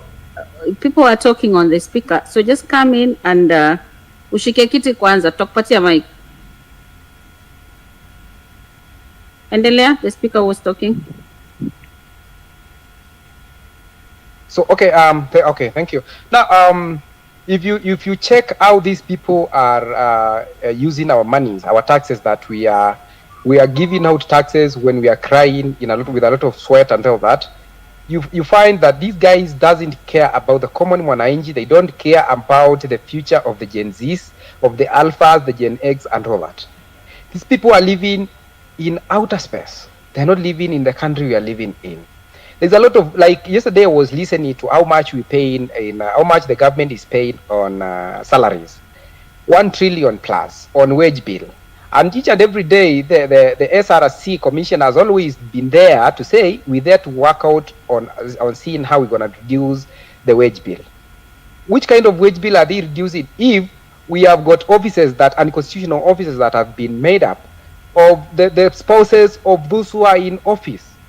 It is quite unfortunate that spouses have got unconstitutional offices that have got budgets, they have got allocations, they've got staff. It is quite unfortunate. That is a lot of wastage of the Kenyan taxes. And now, yesterday, the president is heard saying now that the finance bill has been casted out, I will now be forced to go and borrow. What borrow what? The last financial act that we are using for the 2023 financial act, the Finance Act for 2023, I believe it was covering whatever was appropriated in the budget of 2023. Now that we are going to adopt almost similar to the 2023 budget, why do we need to borrow more to fund what? He said things like CDF, whatever was planned to increase the CDF allocation, will be reduced. If it will be reduced, do we need to go and borrow? Or he's trying to tell us that they borrowed to top up whatever they had in terms of taxes last year for us to get whatever we are seeing whatever the little that we are seeing, the meager that we're seeing on the ground appertaining the CDF. It's quite unfortunate. Personally, I reject the Ruto regime. I say Ruto must go. And tomorrow, I call upon all the Gen Zs, or the Millennium, or the Gen X, and whoever will be available. Let's go out. Let's demonstrate. I would call people to be peaceful. Well, that's one thing I would advocate for. Let's not loot what belongs to a commoner who is still suffering like we are suffering. They are oppressed by the regime. They are fighting as we are also fighting. So let's not loot what belongs to them. For the elected members, the MPs, it is the high time now these people leave the space. It's the high time these people now live on a minimum wage. The government, whatever the Gen Zs we are proposing on the salary cut should be implemented forthwith without unnecessary delay. And that way, it will now reduce the wage bill that they've been fighting for to reduce, to make it better and easier for the government to fund. So today, if they can reduce like the salaries of the MPs to reach something like 400, it wouldn't be so lucrative for somebody, like it wouldn't be so reasonable for somebody to leave a job that he was paid, like somebody working with the UN, he was paid over 600,000, leaving such a position and coming to contest for an NP seat. I saw the other day somebody who was in the provincial administration, the GAO, leaving and coming to contest for the MCA seat. And the question was, why would somebody leave such a lucrative work? We are fighting to get it, and come to contest because they have their own vested interest on such positions. It is the high time now we make these things unconsiderable for them, and whoever comes in must come in to serve, to offer service to Kenyans, but not to enrich themselves. It is the high time we as the Gen Zs, the millennials, the Gen X, and all other people that mean good for this country to come up and say Ruto must go. It is the high time we should stand for our rights. The other person that is being left out in these discussions, we've seen the police executing unwarranted orders, shooting our protesters who are armed. I believe there is a whole chain of command in the police service, the IG. Why are we leaving the IG? It is the high time we say the IG must go. Mr. Koome must go. We need a competent person in that seat who knows the protesters have got their rights and they have a right to be protected. One of the functions of the police, and that is never left out, is the protection of life and property. And there's a reason as to why it is protection of life and property and not protection of property and life. In this case, life comes first. Protection of property comes after life, your protected life. It is unfortunate that we saw people losing their lives when they were trying to get into parliament. We saw very innocent people who were chanting on the street and they were shot by using live ammunition, using rubber bullets. They were sprayed on water with the water cannons and all that. It is unfortunate. People are using crude weapons on our children. They are using crude weapons on us, on we demonstrators. It is unfortunate. Tomorrow we must come out, and the government must feel the heat. We need these unconstitutional offices done away with. This is not a family affair. It shouldn't. Kenya is not a family affair that when you get a position, you need your spouse must get. And it is happening not only in the national government. It is also happening in the local politics, in the county government. We see there is the office of the first lady of the government. And they are being funded. They have a budget for those people, these niggas. It's unfortunate. So, comrades, let's stand up and fight for our rights. I have that to say. Thank you. Thank you very much. I'll request we do 1 minute and a half, if you don't mind. 1 minute and a half. You know, somebody staying waiting for more than 2 hours, man. It's very discouraging. And this is called a tough discussion that we have to talk. So, nikikupea mic, chukua just a minute and a half. I'll give you Daniel. And then I give Geoffrey, drop for me the mic so that I can add somebody. Daniel, then Steve. Then, okay, Coach, I see your hand is up. You can take it first before Daniel. Daniel, can you hear me? Can I go first? Okay, Coach, go. Okay. Yes, go first, and then Steve. Okay, thank you. So, to our co-host, I'd like to request you that you have a fire extinguisher close to you, because this space is going to be, it's going to burn in the next 1 minute. First and foremost, Daniel, can you kindly mute? I want to go for 1.5 minutes.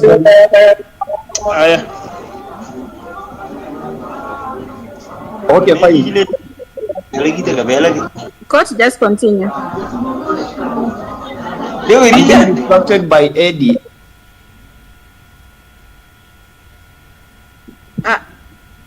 Eddie, this is the second time I'm muting you. Kindly mute your mic, or if you're busy, just wait for Coach to speak, then Steve, then I'll give you the mic. But if you delay, I give somebody else the mic. Kindly switch off your mic so that you don't have to give us interference. The feedback is really making everyone not to be heard. Coach, go ahead, I'm unmuting.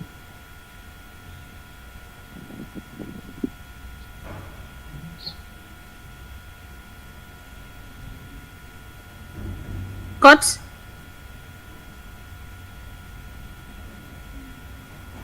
Court, I have the fire extinguisher. Please come on. Okay, you had been muted, so currently you have unmuted us. So first and foremost, I've been on the space, and Geoffrey said that we are having the third liberation. Let it be known that Kenya has never been liberated, because we are still living in those eras where dictators and leaders could do anything without being accounted for. So currently, this is the first liberation of our nation. Yeah? And if anything now, we should be calling this country Kenya from today, henceforth, because in previous days, from yesterday to the other day, we have been the British colony. Yeah? So first and foremost, the president has been lying to us every now and then. In fact, yesterday, he lied everything on live TV. The only truth that the president said yesterday was the names of those journalists who were interviewing him. When he said Linus Kakai, he was saying the truth. But when he says he has put how many billions in what project, this man has been lying to us. To be honest, there's no project that Ruto has commissioned which belongs to him. All the projects that have been commissioned and that are ongoing, these projects were initiated by the former president Uhuru Muigai Kenyatta. For instance, now the housing project. He's writing on the housing project, claiming that this housing project is going to create so many jobs for us youth. Unfortunately, when you go there to the site, those people who are doing those works are not even the youth, as the president is saying. I wonder if in this country we are having Chinese youth. Imagine all those guys on the site, they are from foreign countries. We have so many people in this country who have done civil engineering. Personally, I've done electrical engineering. Other people have done other courses which are relevant. But now the president is giving people from other countries the first priority to run those projects, to run those works on site. But we, the citizens of this country, we have nothing to do. We are just back at home. In fact, I could request that we, the Genszs, could have maandamano from Monday to Sunday, because we have nothing to do at home. Personally, I'm just at home. I have nothing to do. Monday and Sunday, there's no difference to me. So the president has been lying to us. And when you go out there, we need to shout very loud that Ruto and his entire regime, they must go. They must go. And if they're not going to resign or do anything, then it's better we take the bullets while marching forward to the State House to eject this person from that seat, because he has created more harm to us youth. Currently, as we speak, in the last 4 maandamano that we were on the streets, we were around 2 million youth in Nairobi, because every street was occupied. You can imagine how many people can occupy Moi Avenue, how many people can occupy Kenyatta Avenue, how many people can occupy Parliament Road. Then do that mathematics. If you have been to a math class, you will tell me that those are 100,000s of people who are occupying those spaces. And mark you, those people, there is no one who is employed. All of them, including me, we are unemployed. We have papers. We have gone to university. Some have even gone further to do masters. They have nothing. So you wonder, when someone says that we are having the third liberation, we are not having the third liberation. This is the first liberation, because all these people who have been in the government, they have been in previous governments, from the Moi era, Kenyatta era, Kibaki era, Uhuru era, up to now. Look, someone like Mudavadi. Mudavadi entered the government when he was around 26, 24 years. Currently, the guy is above 60. For the last 40 years, 50 years, these people have been in the government doing nothing, absolutely nothing. Then wanakuja huko nyumbani kutuambia, oh, give this person hizi kura, the uchumi itakuwa mzuri. Uchumi gani itakuwa mzuri when we are buying unga above 100 bob, sugar above 150 bob, salt which could go for 15 bob is being bought at 30, 40 shillings. And then we are here talking about the third liberation. This is the first liberation. And any person who is here, and you are a youth, a millennial or a Gen Z, it's a high time that we march in large numbers in all those streets. We occupy those streets peacefully, without harming any person, without destroying any person's property, without attacking the police, so that the whole world can hear the Kenyan youth are going through suffering. We are really suffering. Even an expectant woman who wants to deliver, who is going to deliver in the next 1 minute, cannot go through the same suffering we people are going at this minute. We are really heartbroken. The government has been lying to us every now and then. When Ruto was campaigning, he said he's going to create jobs, only to say that this year the Public Service Commission is not going to hire any person for the next 1 year. Then we are here laughing at him as if he's a friend. He's not a friend. Those people have money. In fact, this money that these people are using, it's what they generated in the previous regimes. So you can imagine what they have generated in the current regime. It will be maybe used by their 50 or 60 generations to come. Then we are here laughing at them. We go take selfies. Fuck this government. Personally, I'm very angered, and I'm going to the street daily. In fact, sorry to say this, but I think those guys who died, they are even safer than us who are living at the moment, because they are not going to encounter this suffering that we people are going through. We are going through a lot. We are dying we are crying every now and then, but there is no person who is going to listen to us. The members of parliament, when they come to our constituents, they want to bribe us with 100 bob, with 200 bob, with 150 bob, with the sugar. Others are going to bribe us with salt, as if you can eat salt and sleep the entire night. So guys, as I said, the co-host should be having a fire extinguisher by now, because I've just ignited fire in this space. You people should not fear anything. If you die, you die once. If you live, you live once. We are past those eras where we can fear. Our parents used to fear Moi, and now we are those people who are carrying that burden, and those who are going through that hardship, because our parents, they were very stupid, they did nothing, and now you find out Muzaji anakuambia don't go to the street. Don't go to the street, motherfucker. We are going there because we are suffering. You people are not suffering. You know, when you are aged, the only thing you want is cold air and ugali, supper and breakfast and lunch. Then you are done. But for us youth, we have things to work on. We have girlfriends. We have friends who are depending on us. So if you tell me that don't go to the street because you are going to get a bullet, what are you telling me? We are really suffering, I can tell you. We are suffering, Bwana. Thank you anyway.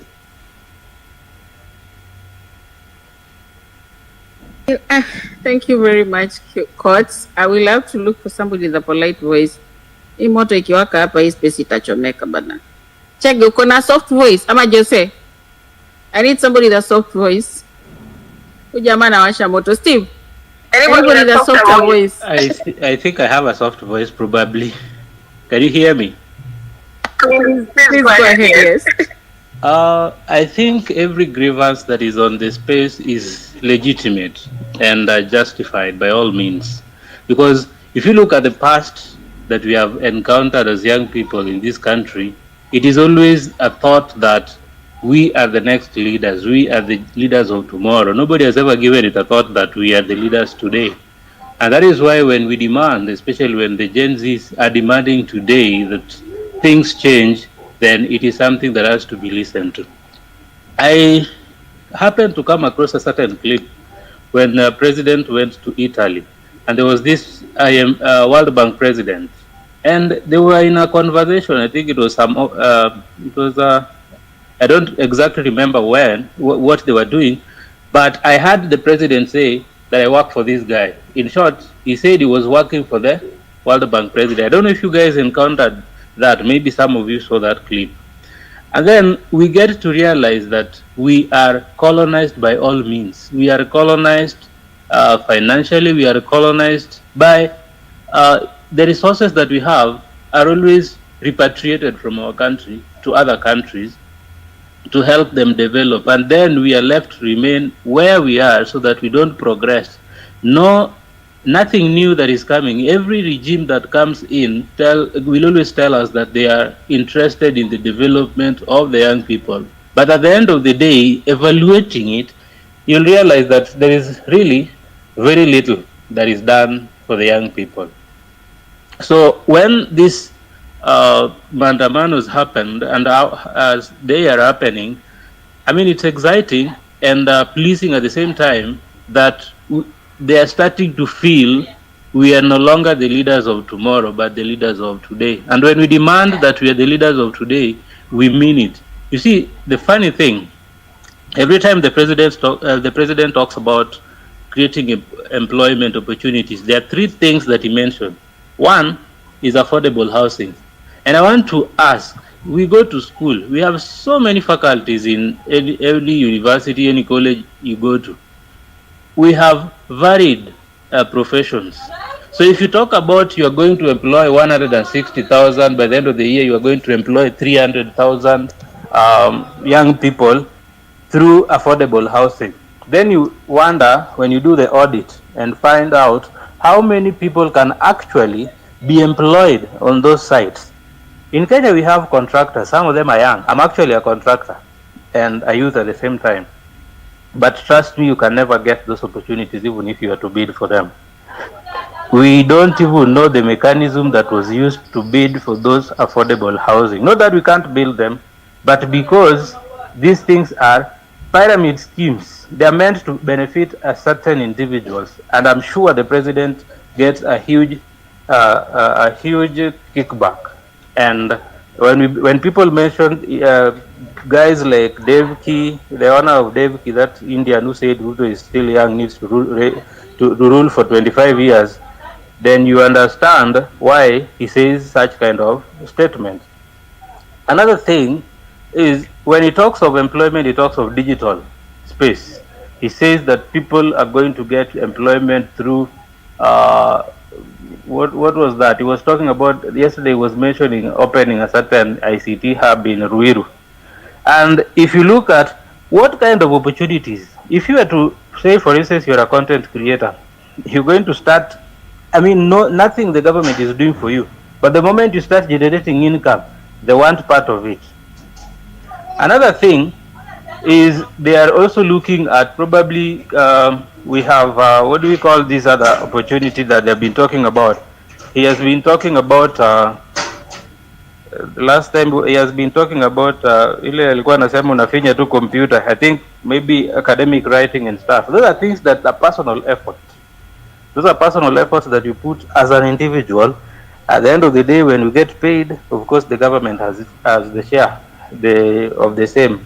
When you calculate the tax burden that we have as a country, you pay 16% VAT, you pay income tax, you pay all sorts of tax. By the time you're done, you realize the government is taking 55% of your earnings. As opposed to you, who is working hard, you end up getting only 45%. So you wonder. Another thing that he talks about when he says creating employment is labor migration. Like we talk of those opportunities in Germany, talk of those opportunities in Dubai, Qatar. That is modern day, I'm sorry to say, because I know there are several people who have gotten no option to the point where they seek such kind of opportunities. That is, in essence, the government is interested in enslaving its own population They don't want you to be productive in your country. So they feel by you going out of the country, seek money, bring it back, even if you're going to invest it, again we have you to tax whatever little you get from outside there. And countries like Dubai, Qatar, they don't pay people that much. You get really very little amount of money, I mean a salary and wages that you earn. So I think as young people, the fire that has been lit is right. And this is the time that we have to push for every opportunity we get us to rise to the occasion.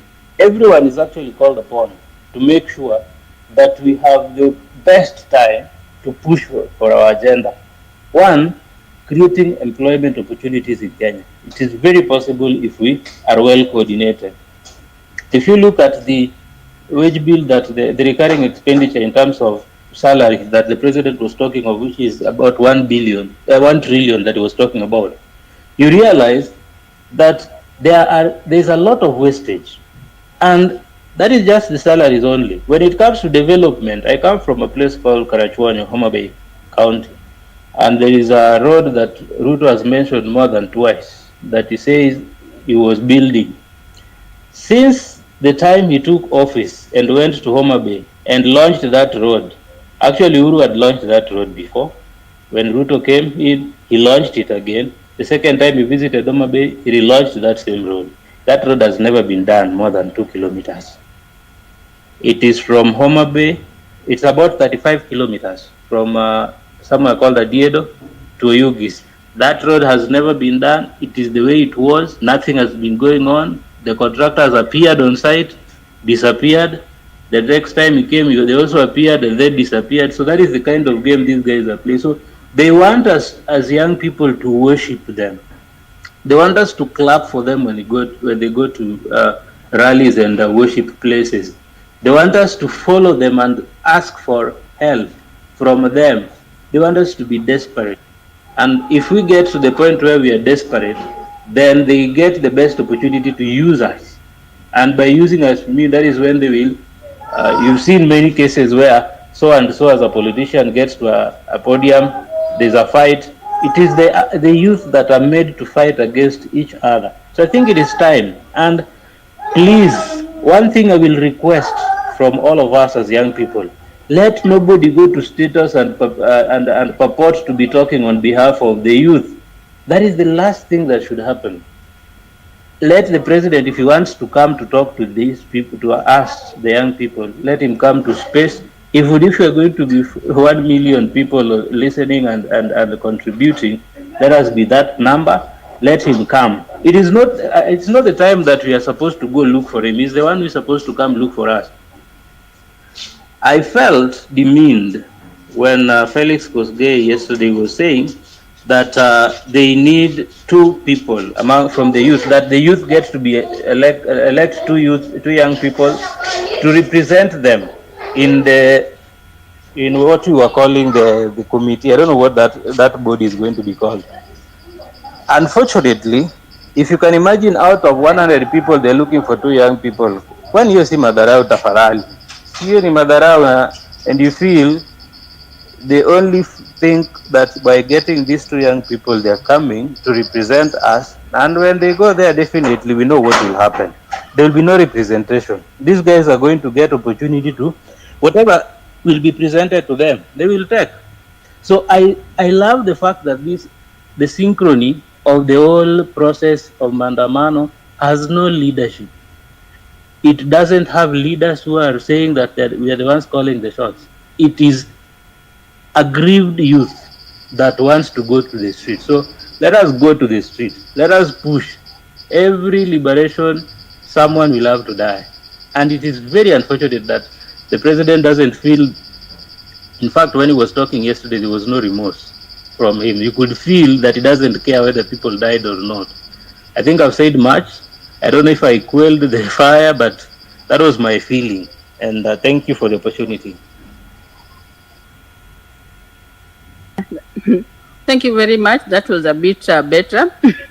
You actually brought the tempo down. So I will want, who is banning? If you're banning, I give you the mic. Then, Joseph, you've been here for a while. Joseph, are you there? Yes, I'm here. Kindly take the mic. Okay, thank you for this opportunity.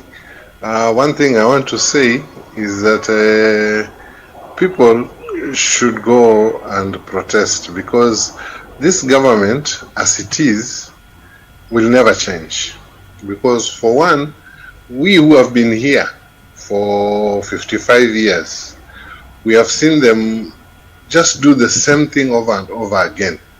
President Ruto, with this pal Jirongo, are the ones that even brought this youth for KANU 92.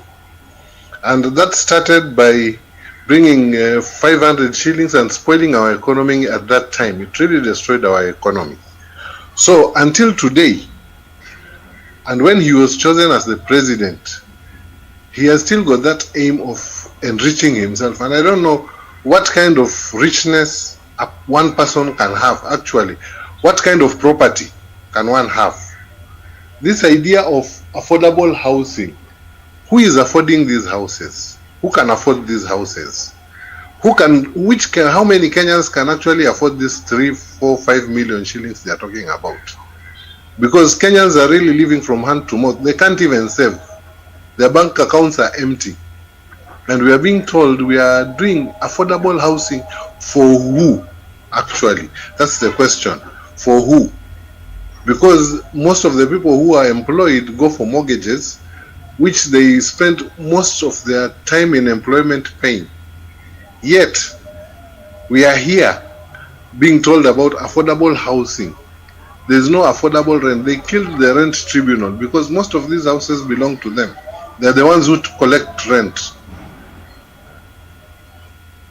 Actually, what seems to be in the open is he's just openly shameless, because when he comes in and says we cannot, he doesn't even know who has been killed, who is killed. The police are doing anything they want, and it's not the police, it's him who is giving the order, because he cannot speak against the same people who he wants them to protect him.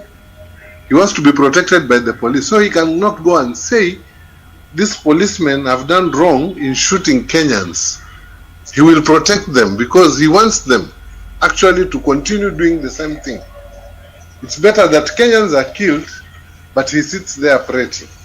And we are not going to let that happen. I don't know which gen I am at 55, but I believe, and I'm also going for Maandamano tomorrow, and I'm with everyone who is going there, out there, because my children are out there. All of them, they are going out to go and fight for this peace, for this country. And I'm also up in arms for this country. And I beg, we keep our community. Well, if thieves come through, we should, these goons, we should actually arrest them ourselves and hand them over to the police. Because we can't let them interfere with exactly what people are trying to do. I left Mombasa to go to the village, and even as of now, people are still selling milk at 40 shillings. It's a shame. I couldn't imagine the amount of work somebody does to milk a cow. But now I know, and it's a shame. And somebody up there just takes the milk and goes and makes money and becomes a millionaire, while somebody in the village is suffering. The amount of money we pay for seeds, for these fertilizers, it's expensive. This is it's not really a country that we can live in. It's not really a country that we take. We cannot keep on exporting our children to work as servants. That is slavery. We're exporting our children to be slaves and importing people to make billions in terms of contracts. That is wrong. That is pretty wrong. I thank you for this opportunity, and I say, let's go ahead and do whatever is supposed to be done to remove this government. Thank you. Thank you. Thank you very much.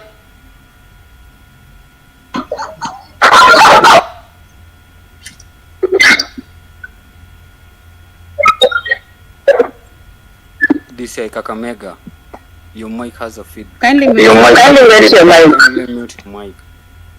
DCI Kakamega. DCI Kakamega, your mic has a feedback. Anyway, Biril, take over, please. No, it's muted already. Don't worry.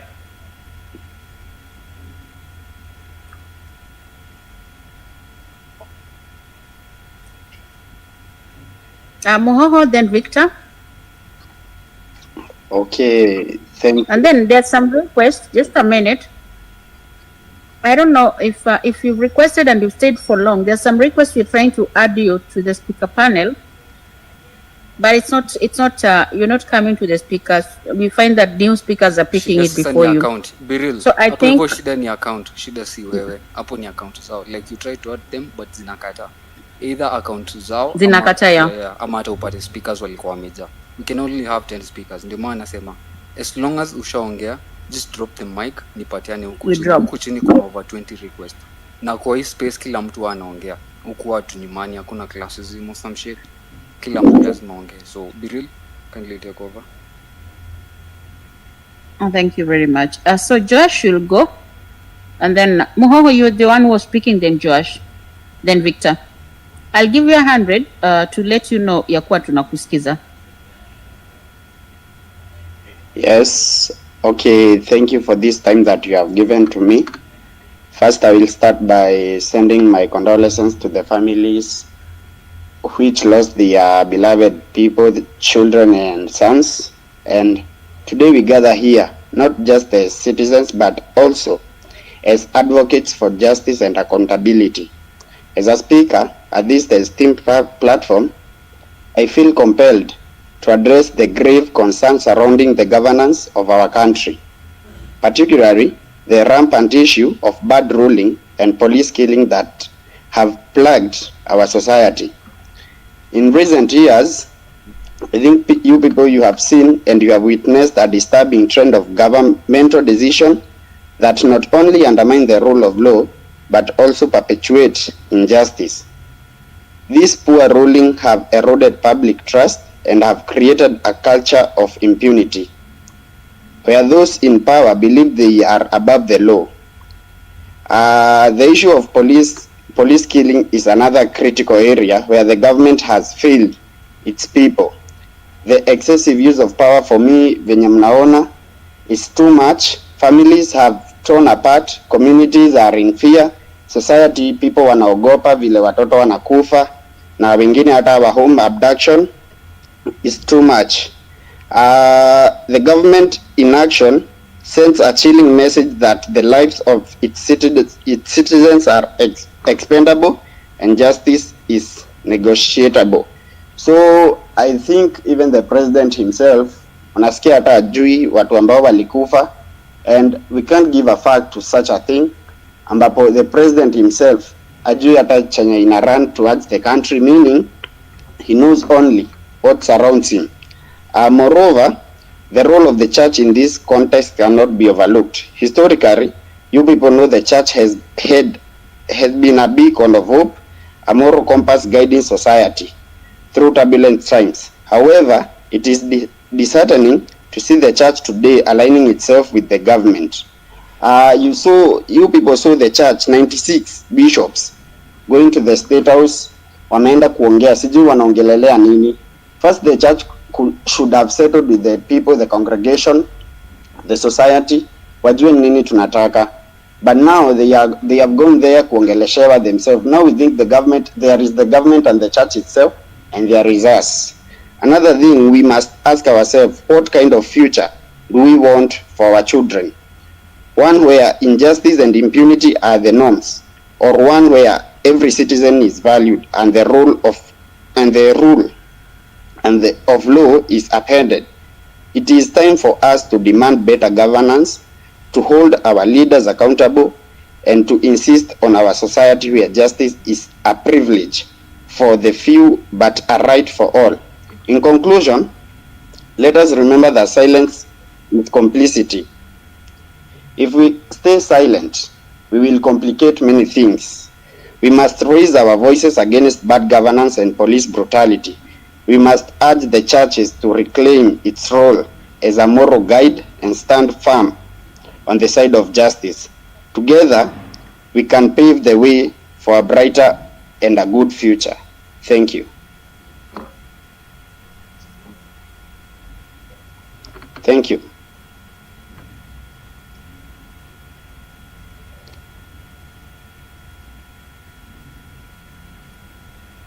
Thank you very much. I had given Josh after you. Okay, thank you very much. I don't know whether you're getting me. Okay, first I want to appreciate everyone for the role they played to ensure that we reach this far. When I watched the interview yesterday, I was convinced that the head of state, however brave he is, yesterday he had some tense. And it was very evident that the journalists were much confident than the head of states.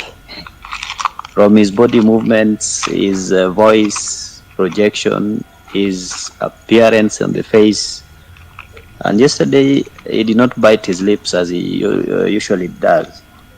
So I think you've really done a good job, both online and offline.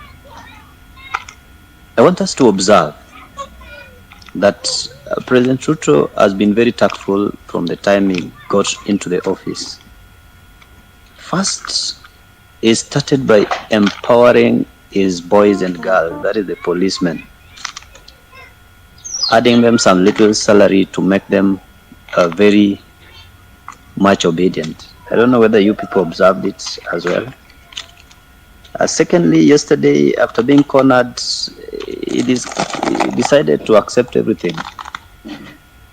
But he does not give any clear way he is going to achieve the demands of us, the people of Kenya. So I think we should not be tricked by him. He is a very smart guy. If you give him a little chance, he can really persuade you and convince you otherwise. So I want to say three things, then I just give the mic to someone else. Firstly, let us hold on and let us not have a leader. As Gen Zs and millennials, let us just be amorphous so that he doesn't know where to start from unless he meets our demands. And our demands are very clear. Secondly, I want us to also keep